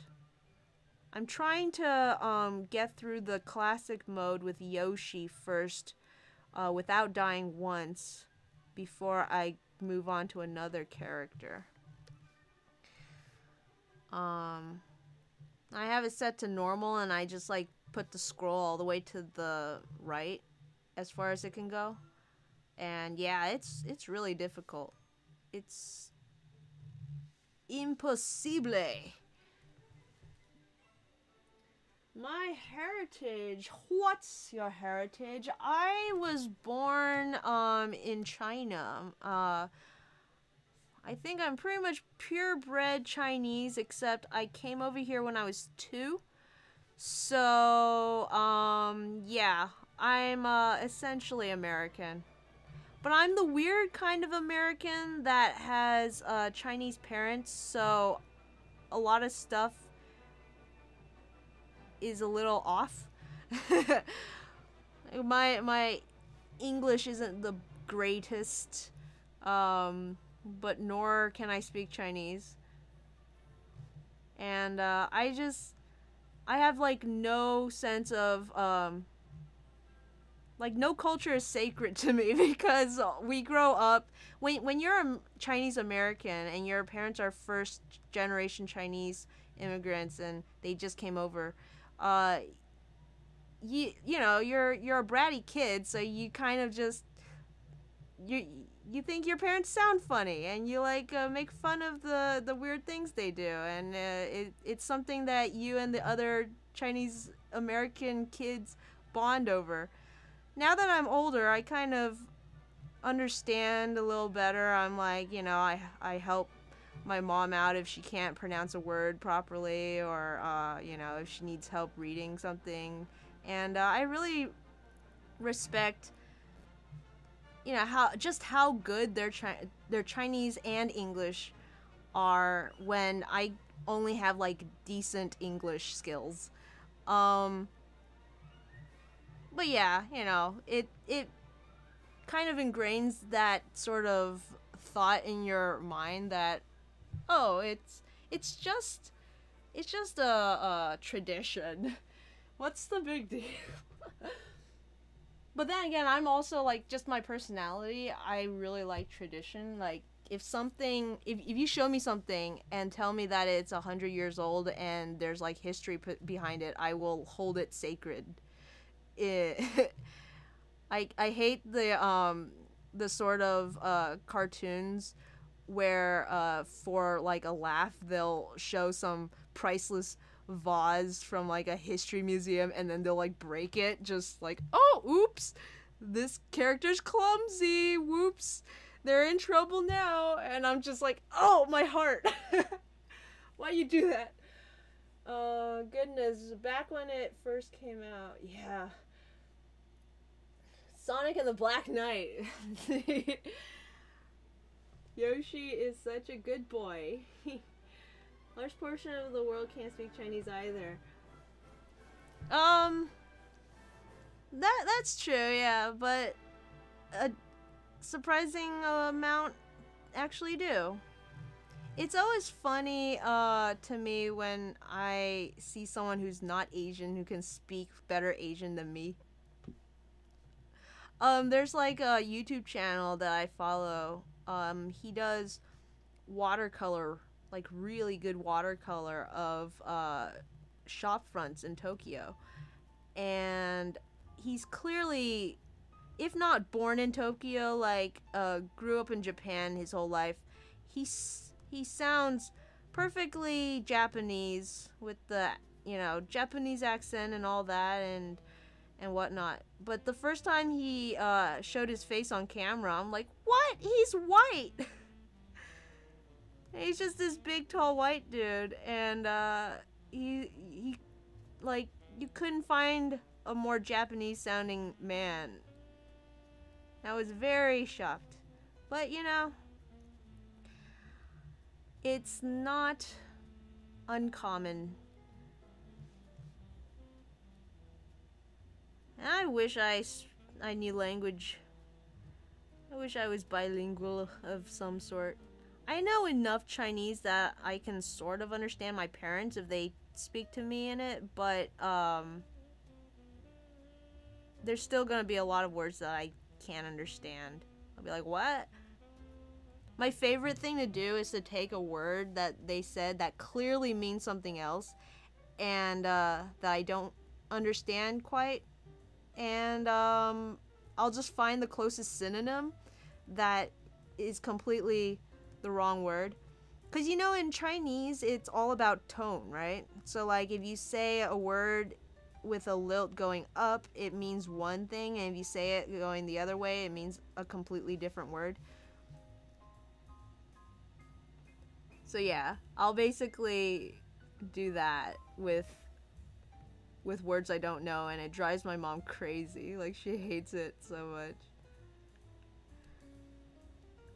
I like to think that she's just being facetious, that she actually enjoys my sense of humor. Yeah.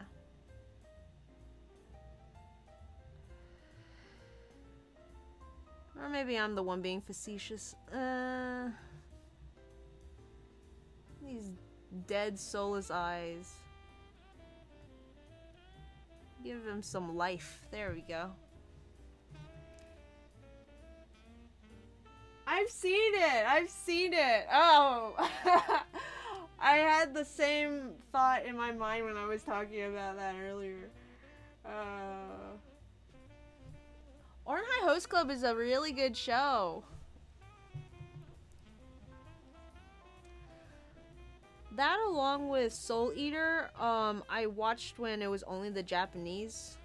And then when the dubs came out, people were like, oh, it's a pretty good dub. Yeah, the dub's pretty good. And I couldn't stand it because I had watched the Japanese first. When you, like, watch a show with a certain voice, it just kind of, that becomes that character's voice. It's not easy to then switch over and try a different language, which is why I always watch anime dubbed, at least to begin with.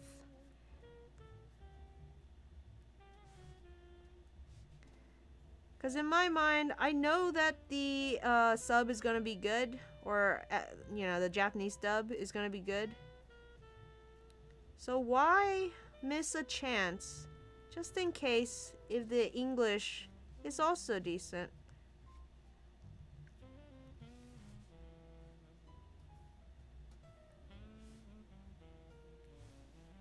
Because while most Japanese dubs are good and English dubs tend to be a bit mediocre, I think a good English dub compared to a good Japanese dub, the English dub will always be better for me as an experience.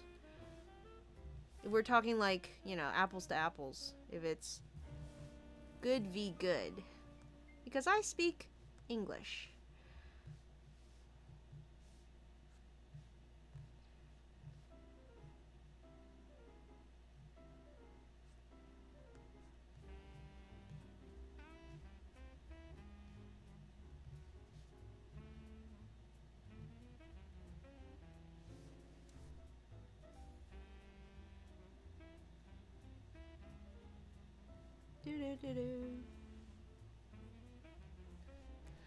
Tamaki is dubbed by the same guy who plays Edward, right?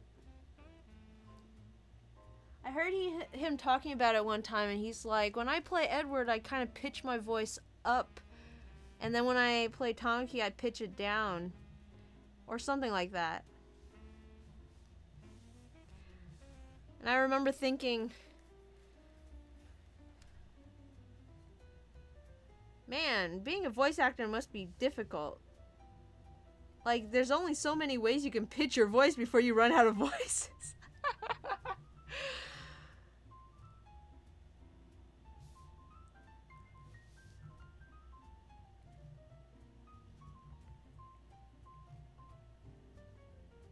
Hey, Tails, when you played Deltarune, did you, like, actually choose a voice and, like, try to remember how it sounded for each character?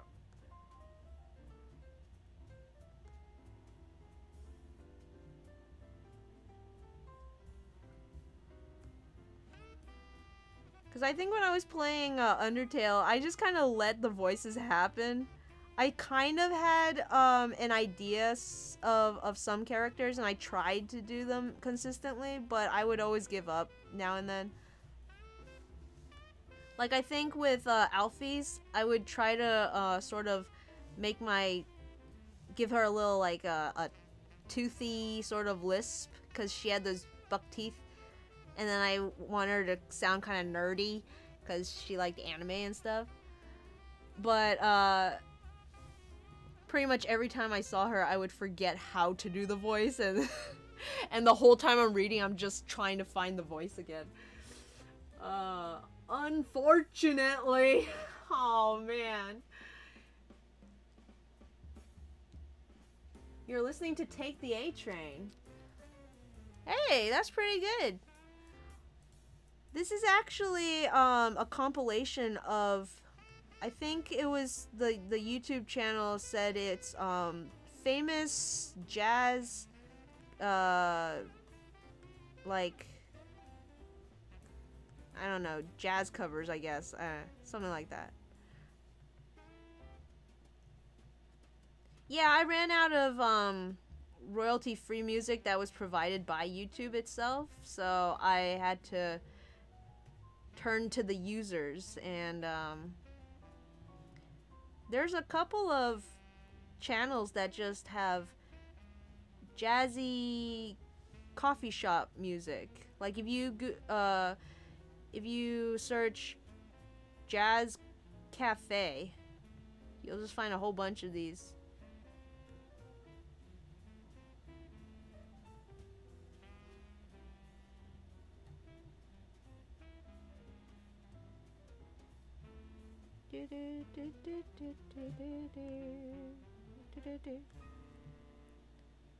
So, Leonard, where are you from? Are you from the States?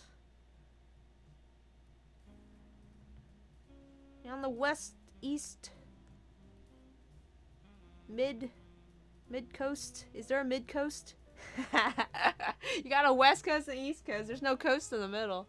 Unless you're talking about the Mississippi. From Mexico. Ola from Mexico. A lot of my friends are in Mexico. That's so cool. I took Spanish as a language in, like, high school for 3 years because I had to. And I didn't learn a single thing except maybe asking where the library is. ¿Dónde está la biblioteca? And also, if there's 2 L's, you pronounce it as a Y. And that's all I learned from Spanish class. I am really bad at language. I also took several years of Chinese school, but by the time I started, I was already a little old for the beginner class. It wasn't like a like part of normal elementary school. It was you know, a side thing that parents would put you through on weekends. So since I was too old for the beginner class, like, it wasn't that they wouldn't let me, it's that my parents thought I would feel awkward in the same class as, like, babies. So they put me in the more advanced class, but because I hadn't taken the beginner classes, I had no idea what was going on. So I stopped paying attention very quickly. And honestly, as long as, even if you fail the classes, they still move you up. It was like the worst system ever. But because I never paid attention and I had to go to Chinese school every week, I basically just sat in the back and drew comics all the day. And, yeah. Who knows if I would be doing comics now if I wasn't forced to be bored for several hours a day on Saturday. I made little gag comics with these little creatures called cats with a K. Basically cat heads without any bodies and little feet and tails sticking out the bottom of them.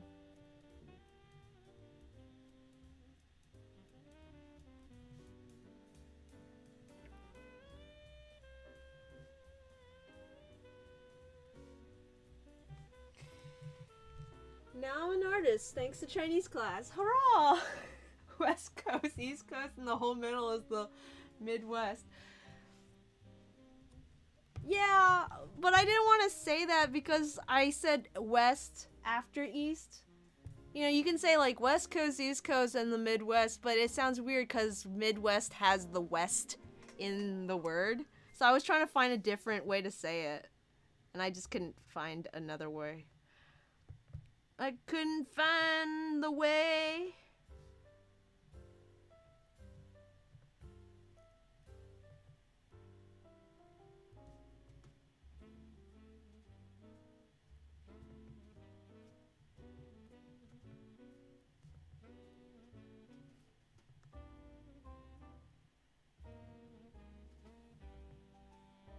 Oops.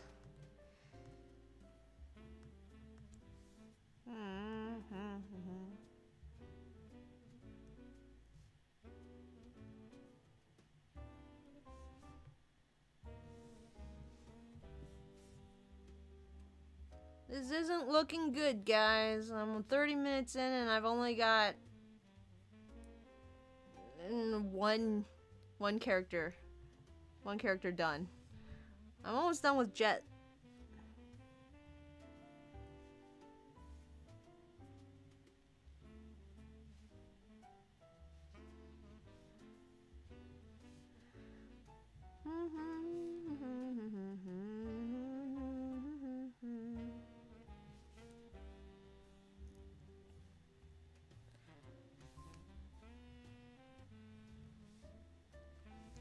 Have either of you watched the Tangled series?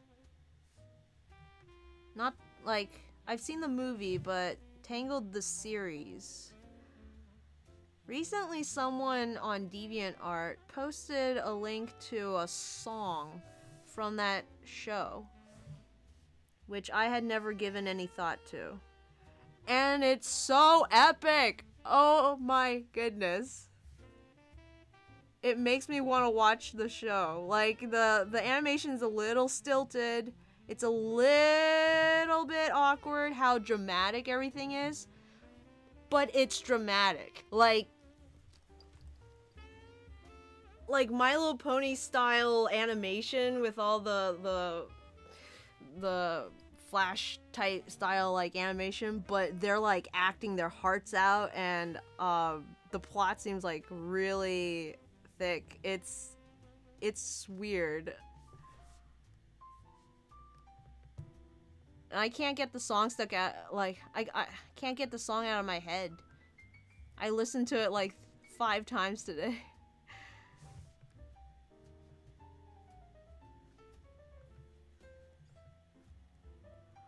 But the person had shared the video because he's the Leonard, you probably don't know this, but the last episode has a song and dance number in it, and so he said if this comic becomes a musical, like straight up, then I imagine this is the final song. And yeah, I can see that. That would be awesome. I'd love to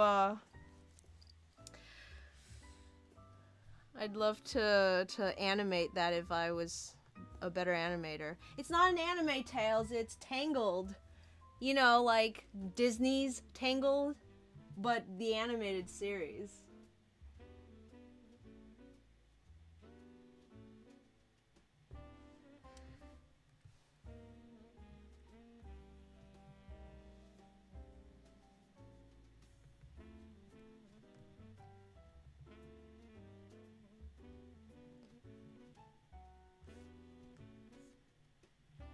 Do you play jazz, Leonard? Is that how you recognize a song, or are you just like a jazz fan?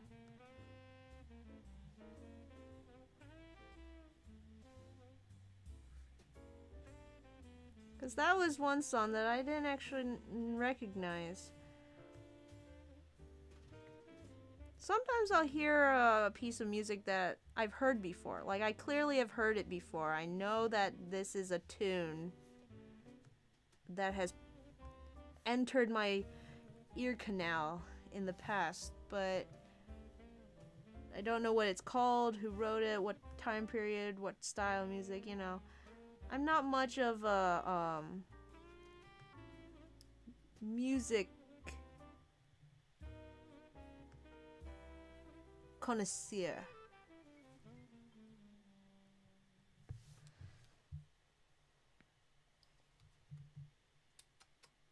Oh, your brother plays the sax.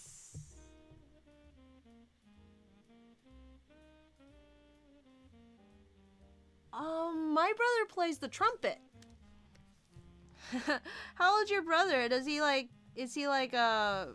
just starting out, or is he like really good at it? Because my brother, he's like middle school-ish, and yeah, it's you know, he tries his best, but I used to play the violin, and I hated practicing. But yeah, no, when you got a kid who plays an instrument, you need nerves of steel. My brother's really good at piano, though. He's been playing that for a while. But he wanted to join band when he started middle school. Ugh. In his 30s. Oh, okay. And his quartet plays, they don't say the titles, they just hum the main line of the song. There are songs which names I don't know because of that. Oh, that's really interesting.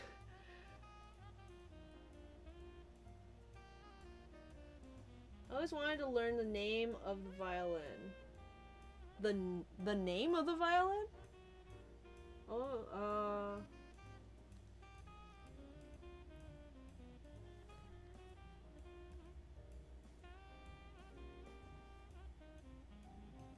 like a violin piece, or is there a specific instrument that you want to make acquaintance? And did you say it's good?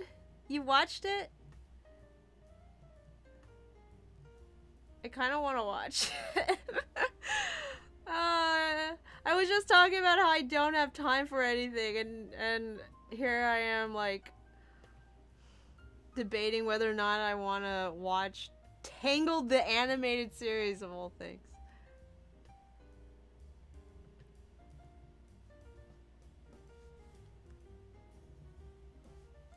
But yeah, that song at the end of the first season, I think it is, the Ready As I'll Ever Be, I've got that song stuck in my head, despite all this jazz.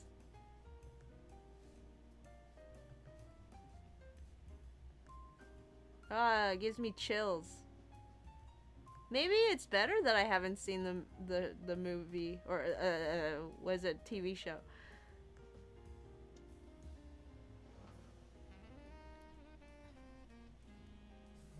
It's so good. It's so good. I zoned out and wrote to learn to play. Oh, okay. Oh man. I do not like playing stringed instruments. I remember being a dramatic child and like licking my fingers after playing the violin and believing that I tasted blood. I'm sure it was just like the iron from the strings, but it hurt, man. I didn't practice enough to build up a callus. So, yeah. Playing violin is not fun. And I also have stage fright. So every time I had to audition for anything, oh, poor me. I was just like shaking my boots. Not to mention I have poor memory. So not only did I not like to practice, I couldn't remember the songs, which you would have to play without sheet music most of the time at like, you know, if you're performing. And it also hurt.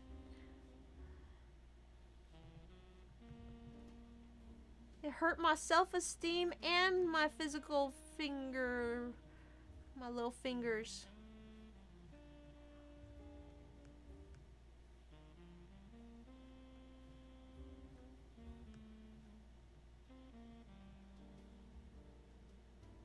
The last time I pulled out my violin was when I was watching the Sherlock Holmes movie that Robert Downey Jr.'s in, and he has that like episode where he kind of goes crazy and he starts plucking his violin, and I just had the urge to like grab my violin.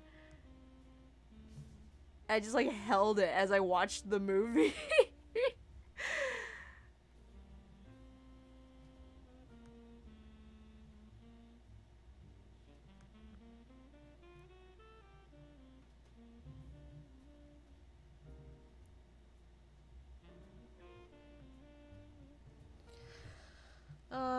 My favorite thing to play was the what's it called? I think it was the Earth Temple prayer from Wind Waker. The one that's like do do do do do do. Oh no, that's the ceremony song. What? Whoa! How did it go? I know the violin one was do do do do do do do. How did the other one? Da da da da da da da da da da da. Yeah, that one. Yeah, I could play that one on the violin. And then I could kind of play the Wind Temple one too. But that one's a little fast. It's a little fast. But what I really wanted to learn was the Ceremony in the Woods, where Makar was like playing and then the little Kokoris started singing. And that one I could never pick up. It's like fiddle music fast. That's what I always wanted to learn, the fiddle. They only teach classical violin, but my passion is for fiddling. And yeah, no way I would ever be able to get good enough to do that. But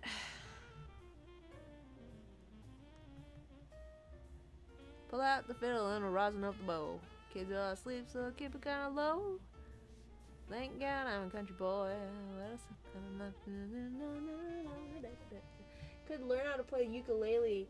Oh, no way. I picked up a guitar the other one time, and that cut into my fingers. I can't imagine. Maybe a ukulele's better? I don't know. I do want a ukulele. They're really cute. Is it ukulele or ukulele? Ukulele. Ukulele? Ukulele.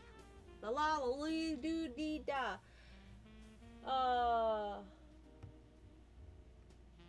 It's on brand. Play it as if it was a ukulele. Oh, I would do that actually. No, like, that's how I would practice a lot of my songs when I first got them, instead of just straight up going into the bow. Because with the bow, you gotta, like, figure, like, you know, up bow, down bow, slurs, and whatnot, and keep it on the string. So I would just sit there with the violin and pluck it like a ukulele. Of course, I didn't really know what a ukulele was back then. I call it guitar style.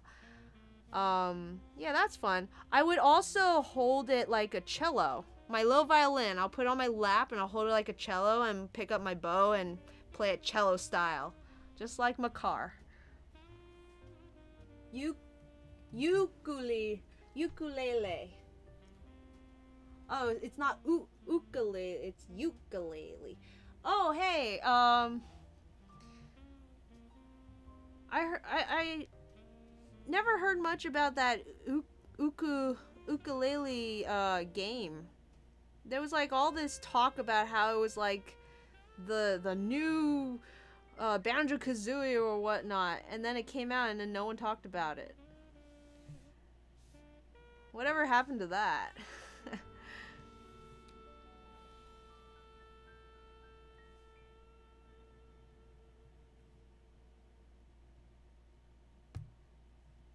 Speaking of banjos, though, I think for a while I really wanted to build a canjo, which is basically a banjo, but you make it out of like 2 strings and a can. It could be a soda can or one of those big oil cans. But it requires a bit of drilling and you know, a bit of wood. So I never got around to it, but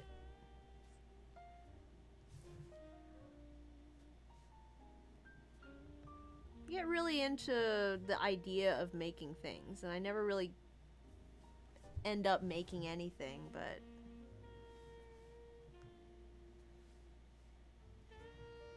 the idea is always very attractive.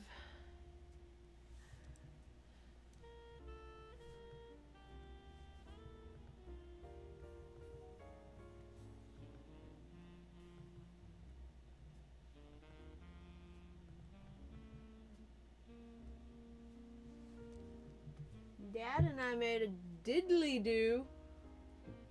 Oh, sorry, a diddly bow? What's that?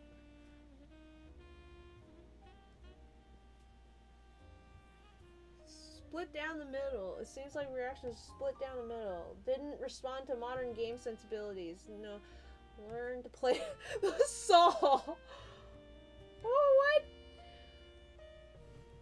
The washboard and saw and an empty bottle. It's a cigar box. Oh, that's awesome. I like cigar boxes.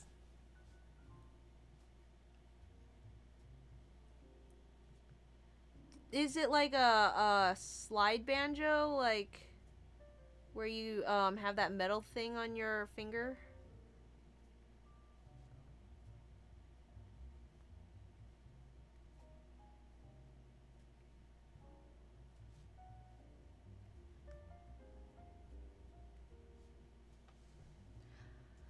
I got a little bit into D&D at one point, and when creating my character, I noticed that they didn't have guitar listed as one of the options for musical instrument. So I was looking up the other instruments, and I think most people choose lyre for a guitar substitute. It's like a tiny little harp, I think. But I looked up a dulcimer, because that was one of the options. I didn't really know what it was. And it got me all into dulcimers. You ever play a dulcimer before? It's like a guitar that you lay flat on your lap and you just kind of strum it. Looked like some kind of ancient Chinese instrument or maybe a Hawaiian guitar. But yeah. And that's why Zero can play the dulcimer.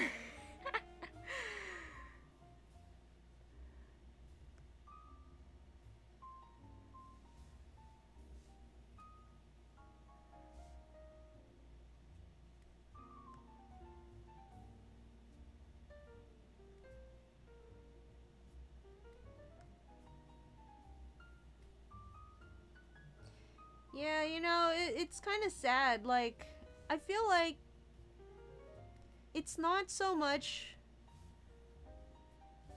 that a new Banjo-Kazooie game couldn't work. It's that we're just not into it anymore. It's Banjo-Kazooie, the ones that already exist that I really love. But if a new one came out, I don't know if I would necessarily either want to or have the time to really enjoy that style of game. The sort of collect-a-thon type platformer. For the longest time, I sort of really held that up as the like, this is what I want out of gaming. Why can't games be more like that?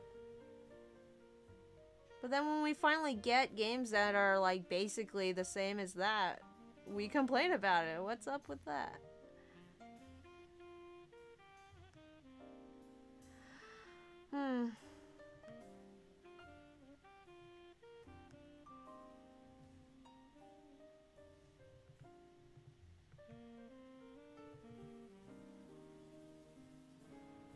The world marches on.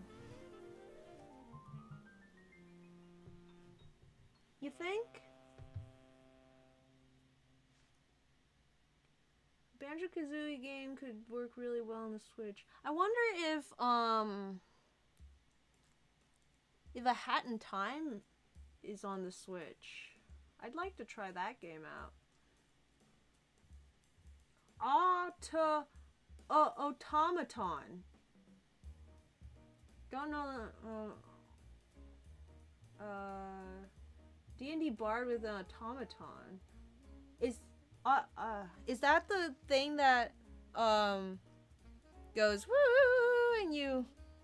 No, wait, that's something else. I don't know what an automaton is. Whole team is so cute and fearful. Oh no! You can remaster them Spiral style. Oh, the Spiral remaster looks so good. Just like animation wise. I haven't played it. I don't even know what the deal with it is. Like, if it's just a reskin or whatnot. But I was looking at some GIFs that were comparing the old and the new. I think I mentioned this once before, but like there's a clip of him just running. And the way that his arm like flexes as it goes from the scrunched up position to like reaching out, because he's a dragon, so he's not only quadruped, but his front legs are kind of like hands. And I could look at the anatomy on his arms all day long. It's just so good.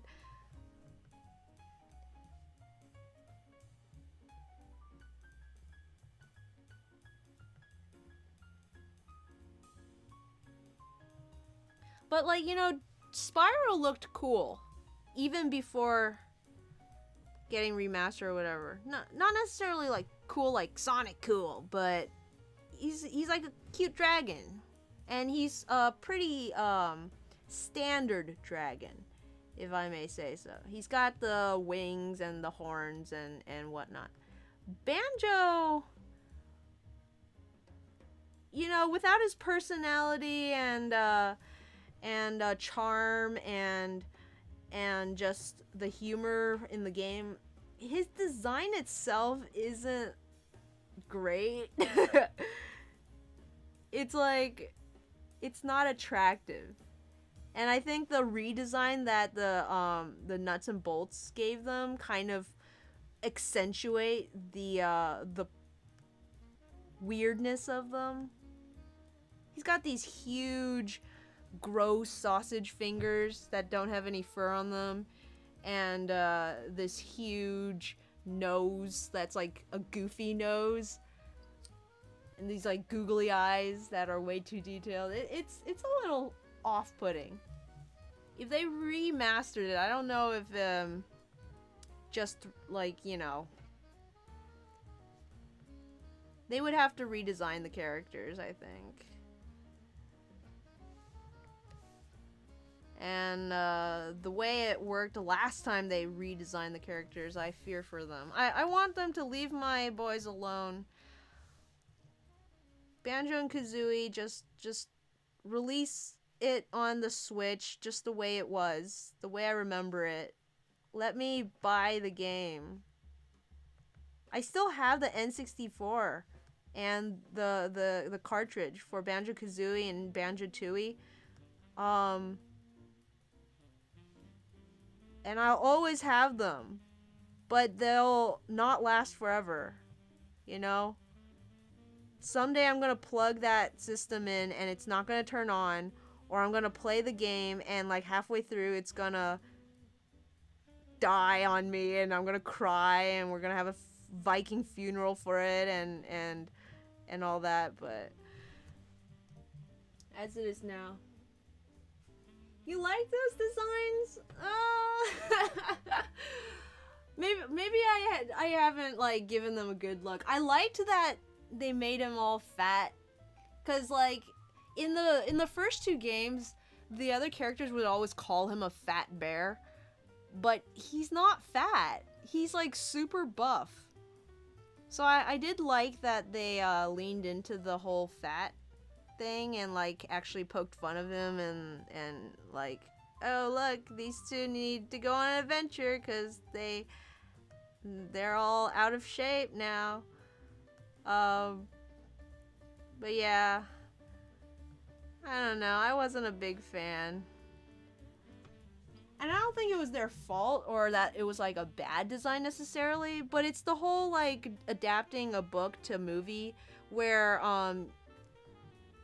you know, the movie on the screen will never be as good as the movie that you had in your head as you read the book. And because the designs in the first two games are so blocky, it kind of leaves a lot to the imagination. So the version of them in my mind did not match the version that I saw when they became that.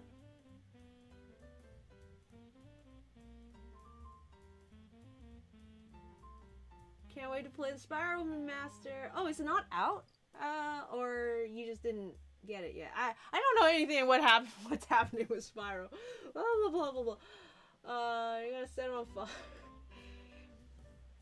Yeah, I mean, if it ends up dying, maybe it's because I didn't grow up with the original designs. That's probably it. Yeah. It's certainly not an objective thing. And no, I wouldn't set my NES on my N64 on fire. If it stopped working, I would still keep it. I'd like display it or something.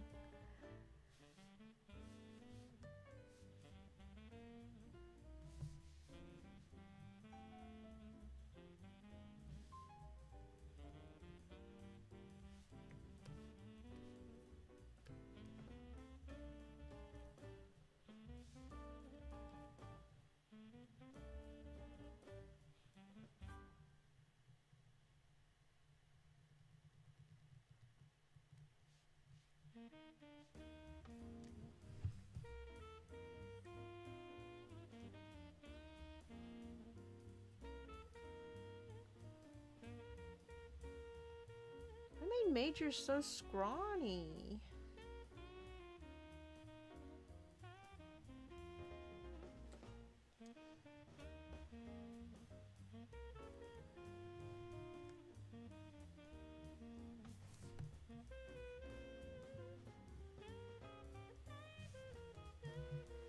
Oh, I need to remember what Basculin looks like. Basculin. I think I remember. There we go. Okay. Nix is gonna play it on Steam. Spyro's on Steam? The remaster? So I went to GameStop to see if I can find a controller that connects to USB. And they told me that the Switch Joy-Cons can connect to your computer via Bluetooth. So I was like, oh, sweet! No way! So I go home and I try it out. And it does connect. It just doesn't work. Like, I don't know if it's a Mac thing again, but, you, like, press the, what's it called? The pairing button on the back of the Joy-Con. It's, like, between the L and R buttons. And it starts flashing, and then you go to your Bluetooth settings, and it will find, and it'll say Joy-Con R, or Joy-Con L. And you'll, like, click on the button and, like, tell it to pair. And it'll say that it's connected. But it just doesn't move. It doesn't do anything. I even opened, like, a game to see if it would, connect, and nope. And nope. It's a fraud. It doesn't do it. Makes me, so frustrated. I don't know what kind of voice I was trying to do there.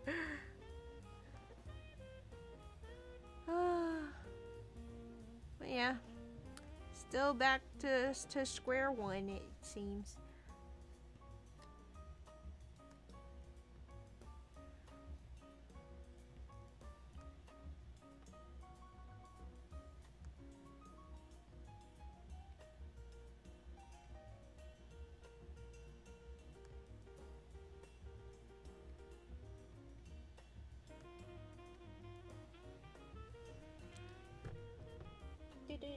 Gosh darn it, I'm full of typos today. Nix is gonna play Spiral on stream! On stream! Oh, that'll be fun. The remastered one? I played... Which one did I have? I have one of the Spiral games on the GameCube. It's like... I think it's Enter the Dragonfly? I don't remember anything about it. Whether or not I finished it or anything. But I do remember blowing bubbles.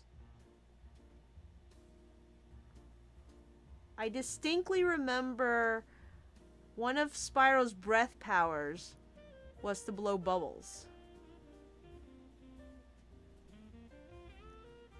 What do you guys think of Spyro's redesign for that weird toy line? What was it called? The like Sky Warriors or something?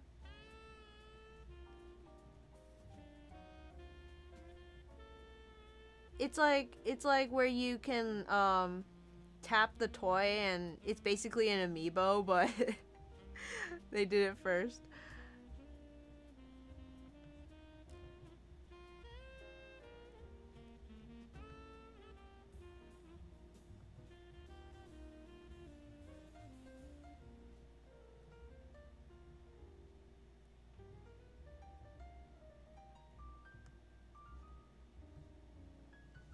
Skylanders! Yeah, that game. Yeah.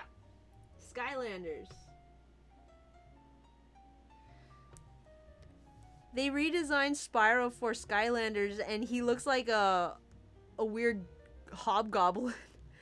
I actually kind of like I don't like it as a Spyro design, but I don't hate it. For me, Spyro's cute, you know? He's got that cuteness to him, and they kind of just made him really ugly in like a cool way, you know, like I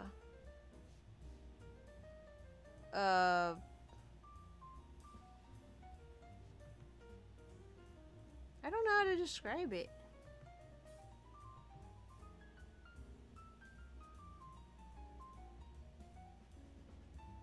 He certainly didn't look like himself. Like, I had to be told that that was Spyro, and not just a look-alike.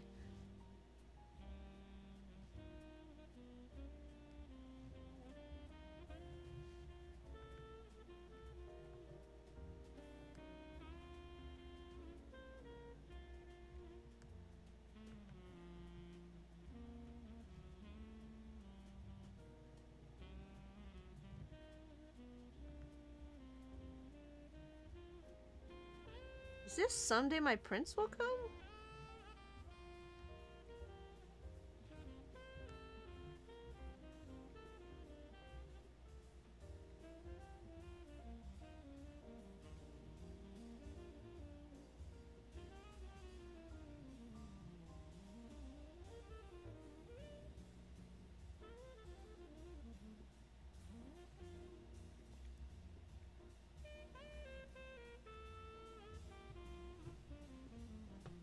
Sound was okay, but I was sad it wasn't a real Spyro game.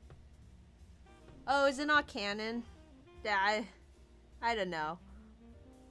Like I said, I don't know anything about what's going on with Spyro. I just assumed it was also like a canon game. It got pretty popular. I mean, they did a lot with it.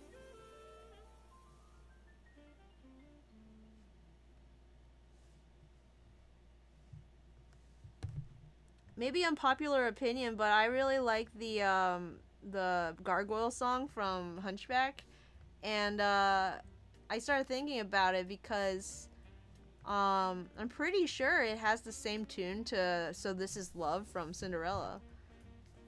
And Cinderella is a Disney princess, and I'm pretty sure that song that we just heard had Someday My Prince Will Come, which isn't from Cinderella, I know, but you know,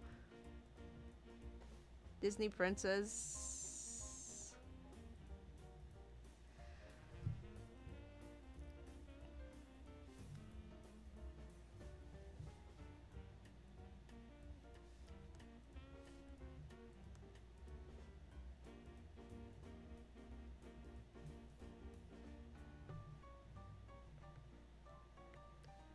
I feel like I've heard this song before too. This is the first time I'm listening to this this whole soundtrack, I guess you could call it.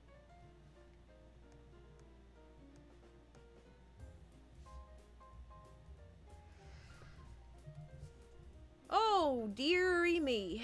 It's 11 o'clock. And that's as far as I got, guys. I'm gonna put a stop to it there, and before we finish off, we probably have like 5 minutes left. Oops. But if y'all wanna help me wind down the stream, and we're gonna play a little game. So I have these challenges right here on this little document, and one or both of you can throw out a Pokemon, and I'll roll a little die, and we'll see how I draw this Pokemon.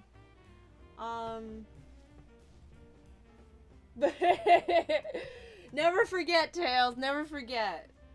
That movie's coming out 2019, I'm pretty sure. I didn't pay attention when I watched the trailer. Looking good so far. Thank you. It looks great. Thanks, Leonard. Hey, Leonard, what's your favorite Pokemon?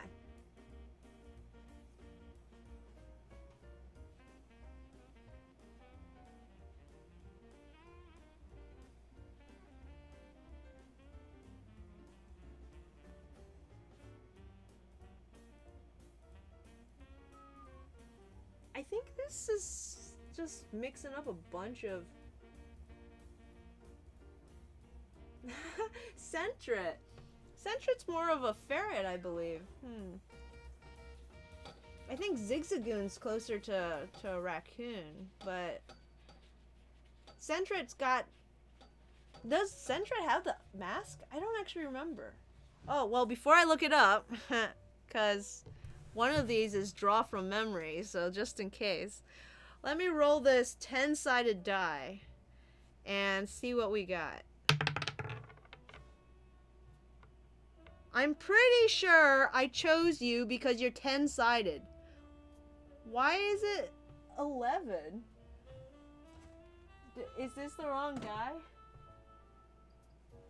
Well, I rolled an 11, and apparently there's a 12 on here also. Whoops! I grabbed the wrong die. My squirrel is over there. So... Let's pull up the old random number generator. Random.org.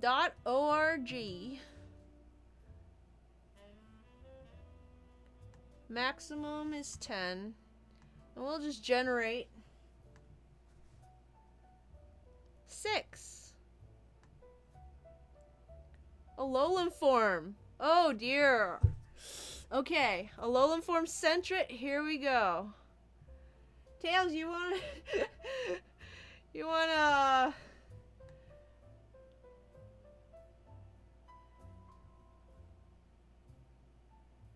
Sentret's got the tail. Zigzagoon's got a tail too. Do you think I should be able to look it up? I think I should be able to look it up. Let me look it up. Sentret. Sentret! Oh, Sentret's the one that turns into Ferret. See, okay. If I had gotten the first one, the draw from memory, I would have drawn a Ferret. Just saying. I know what a Sentret is. Like, I swear on my life, I know what a Sentret is. But in my mind's eye, I saw Ferret all the way through. Tails, do you want to also throw out a Pokemon? We can do 2 of them. Since it's the first one of the year, we might as well. Bagon, alright. Go random.org.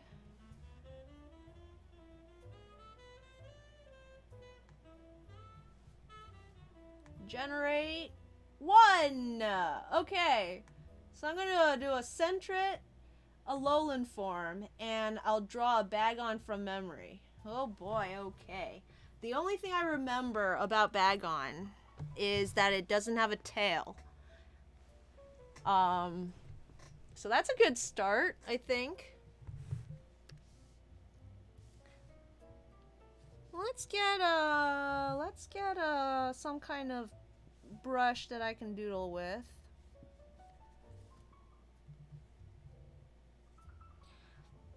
And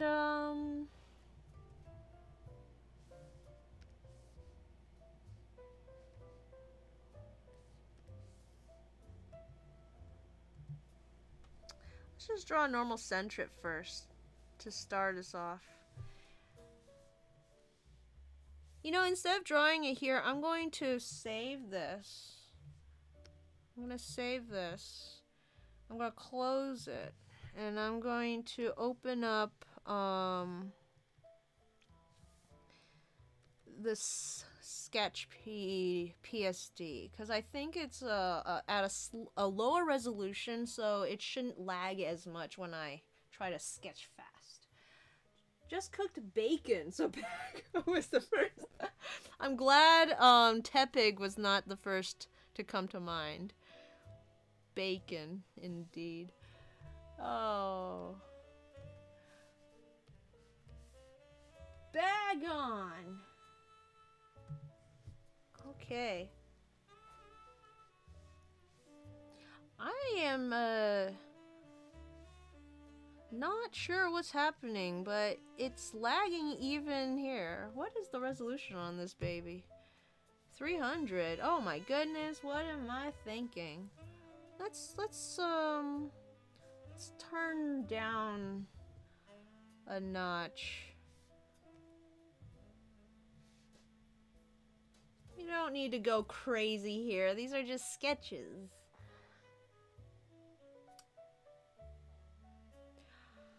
I think I was a big fan of Bagon back in the day.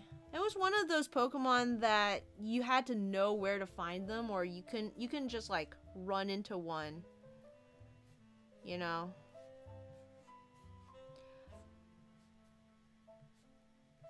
Are raccoons your favorite animal, Leonard? I think they're like my second favorite animal. My first favorite is the squirrel. I like squirrels.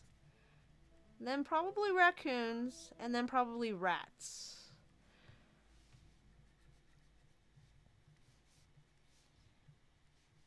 And then I think I'm obligated to put wolf up there somewhere. So I'm gonna say fourth favorite is wolf.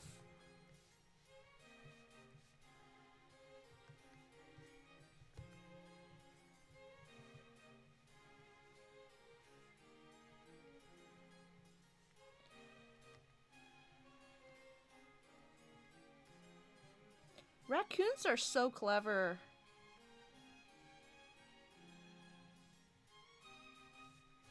Okay, so my least favorite thing about Centret are these arms. Okay, is it like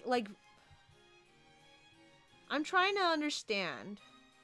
Is it arm, and then like skin? Or is it arm and then like muscle? You know?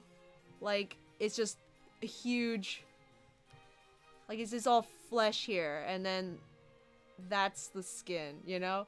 Or is it maybe fur? What is going on with Centret? Flying squirrel flaps. I like to believe that, yes. Much better than huge, fleshy, muscly arms. I like city animals in general. Possums. Oh, possums! I forgot about possums. Those are awesome, too.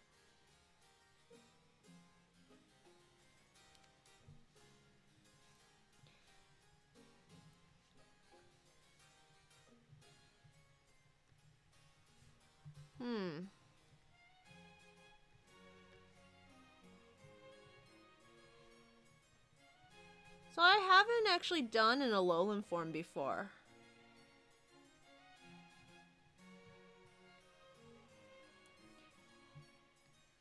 There seems to be certain types of Alolan forms. You have the ice types, which we have, I think, at least 2 of. There might be a third. And then you have the tropical type, which are just a thing, but it's quite a bit more tropical. And you got the Hawaiian themed ones that are very specifically Hawaiian, like the Diglets. What else? Unfortunately, I can't go with that type because I'm not very, I don't know a whole lot about Hawaiian culture. What I do know is from, Lilo and Stitch. So let's see. What I could do is think tropics. So, what would happen to ferrets in the tropics? They probably don't want... Oh, I'm sorry. Centret. Centret... I could probably either put them up in the mountain, do the thing that happened to Rattata, which is make it dark. Ooh, that's a thought. Would a Centret be more like a Rattata and fall prey to the Yangoose, or would they be more like Yangoose and prey on the Rattata?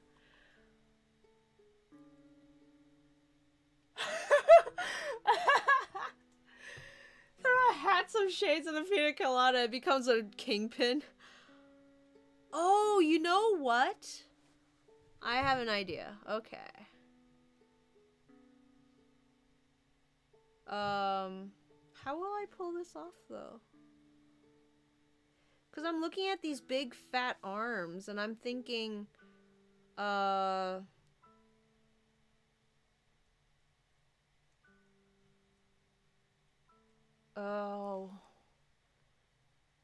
I don't know if that's offensive or not. You know how in Lilo and Stitch, she had that, like, hula teacher, and he's all, like, big and chunky?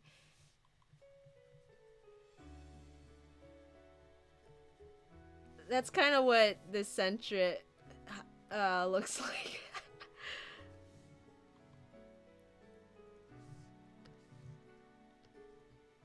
I kind of want it to be like a hula dancer almost, but how would I do that? Hmm.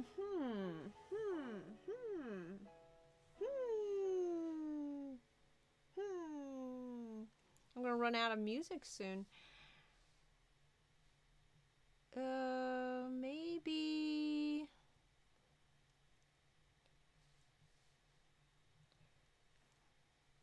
I kind of like the idea of a dark type. So when Rattata turned dark, they got a mustache.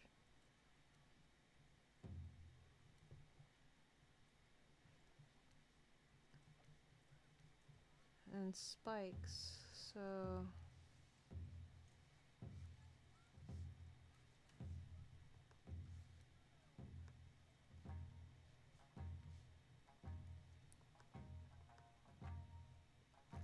Maybe instead of standing on their tails like they always do, they like to hide under the tails.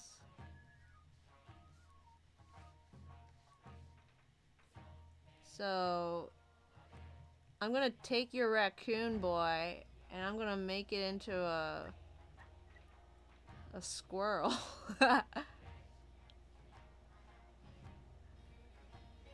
Squirrels, I believe, the scientific name means shadow tail because their tails always have cast a shadow over them.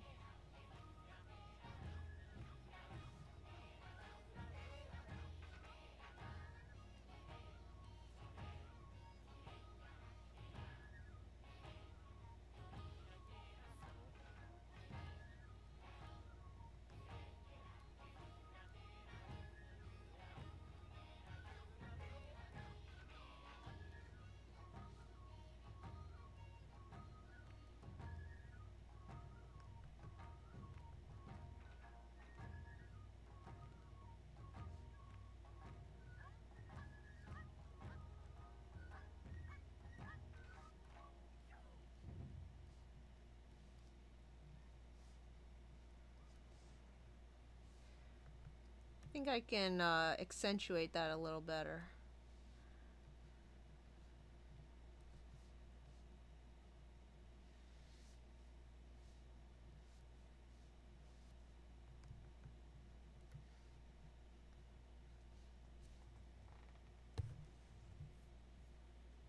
There's he's Hawaiian and chunky. I don't think so. It'd be like Israel.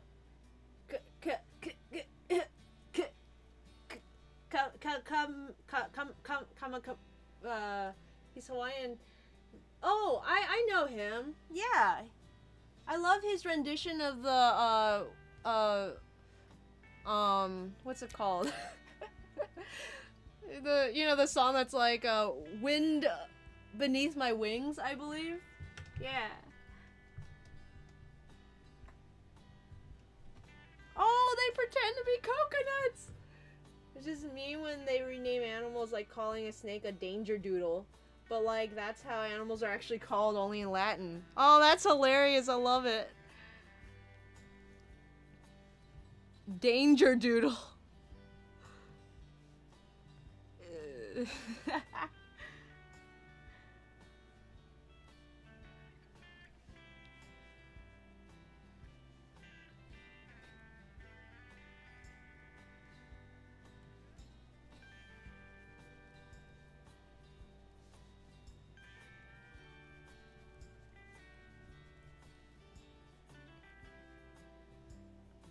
Maybe he tucks his feet up.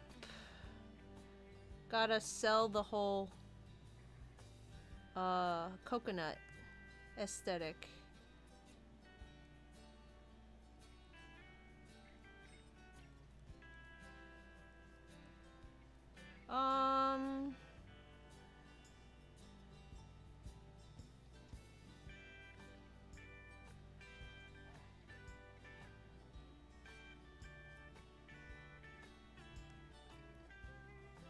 And you can't really tell, but I'm making it so that that ring on the belly is now around its face. And so the rest of this is gonna be brown. And it's got just a ring around its face. Man, look how slow it is. I don't know if you can tell, but my mouse is all the way over here and it's taking forever. Oh boy. Come on now. Come on. You got it. There you go. Alright.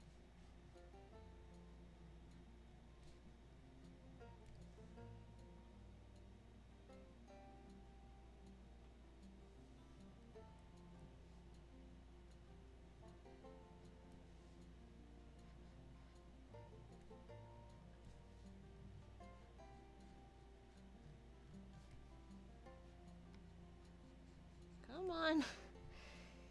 Quickly now.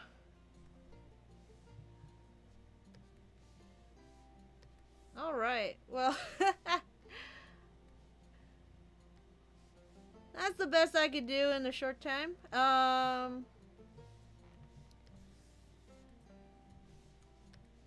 As for our other, let's just label this real quick. Alolan Centret. Maybe he's also cold because he lives up in the mountains. What does a Bagon look like? Okay, well, let's see. I believe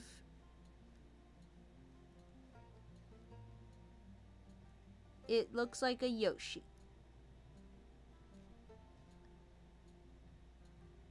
And then it's got dreadlocks or something.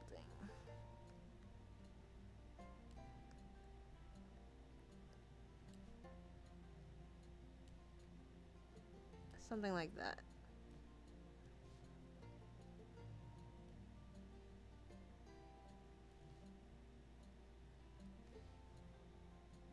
And then it's got these like tiny little arms because it wants to fly.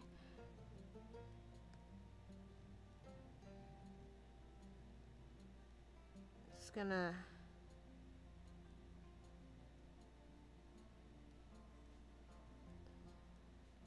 something like that.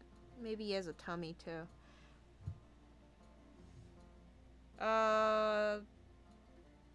It doesn't look good.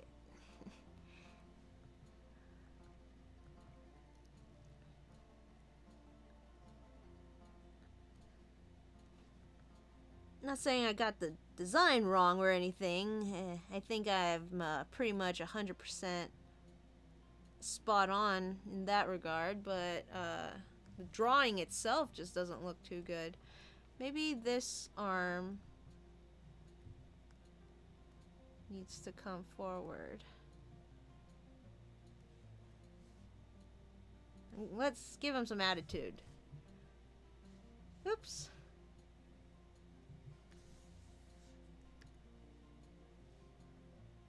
It's just so... Nah, I'm redoing it.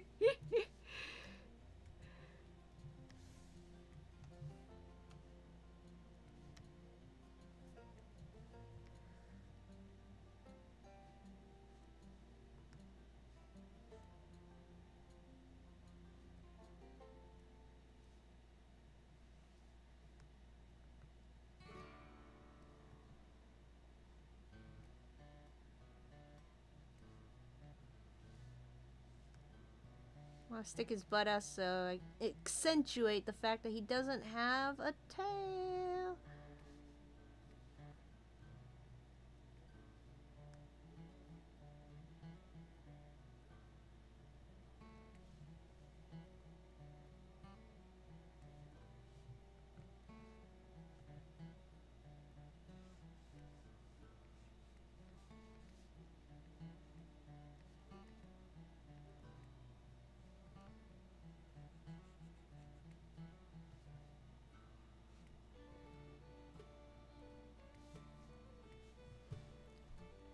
still think he has a belly. Okay, let's let's see how close I got. Oops. Let's see how close I got on that. What does a bag on look? Oh my goodness. Bag on. That ad just started playing. It was really loud. Oh no! I forgot its tooth. And its ear. It has an ear hole. Oh my goodness. I got this completely wrong.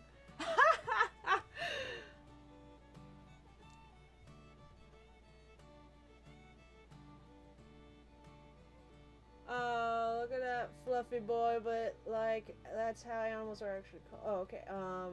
Photoshop is done. Yeah, it's done.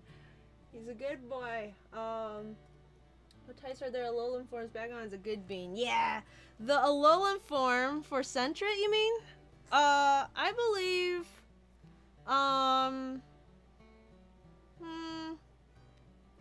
If we're gonna go with the whole, you know,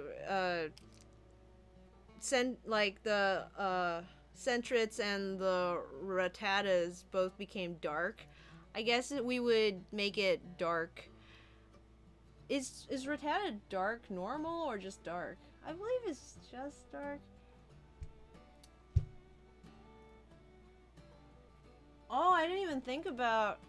Well, see, we'll get to Ferret if we if someone suggests it next time.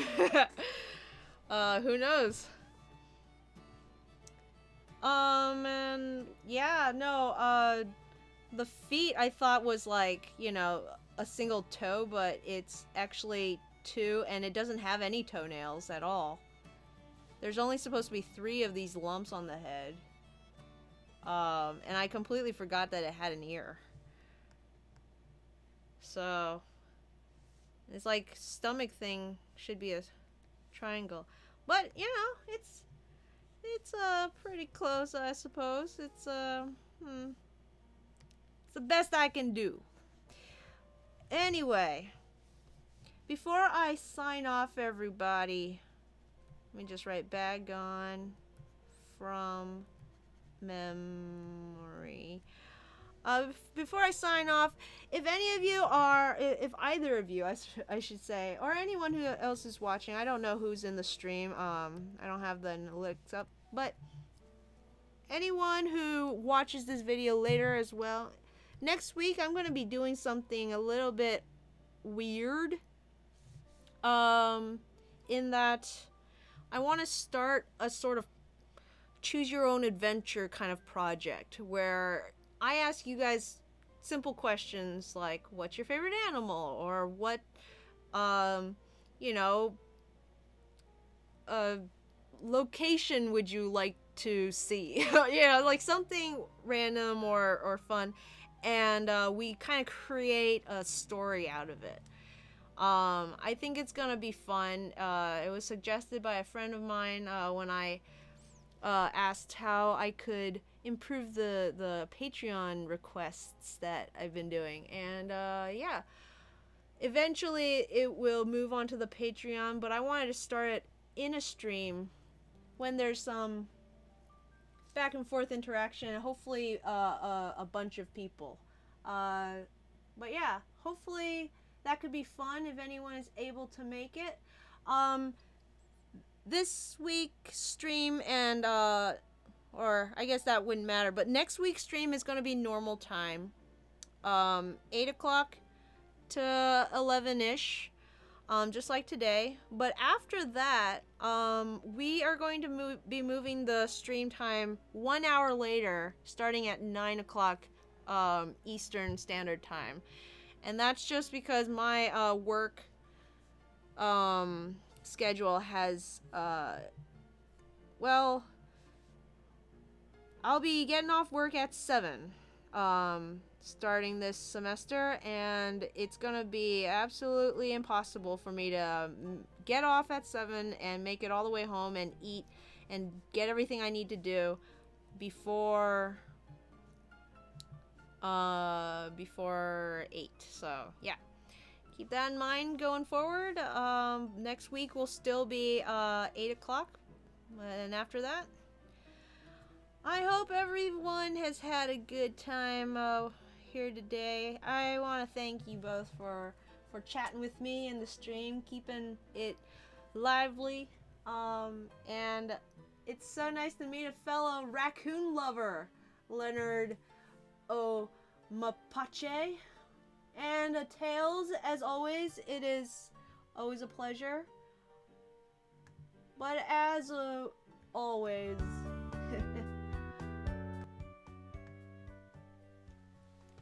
I want to thank my Patreons for their support, and I want to wish everyone a happy 2019. And yeah, have a good evening, folks. Take care. Bye. Oh boy.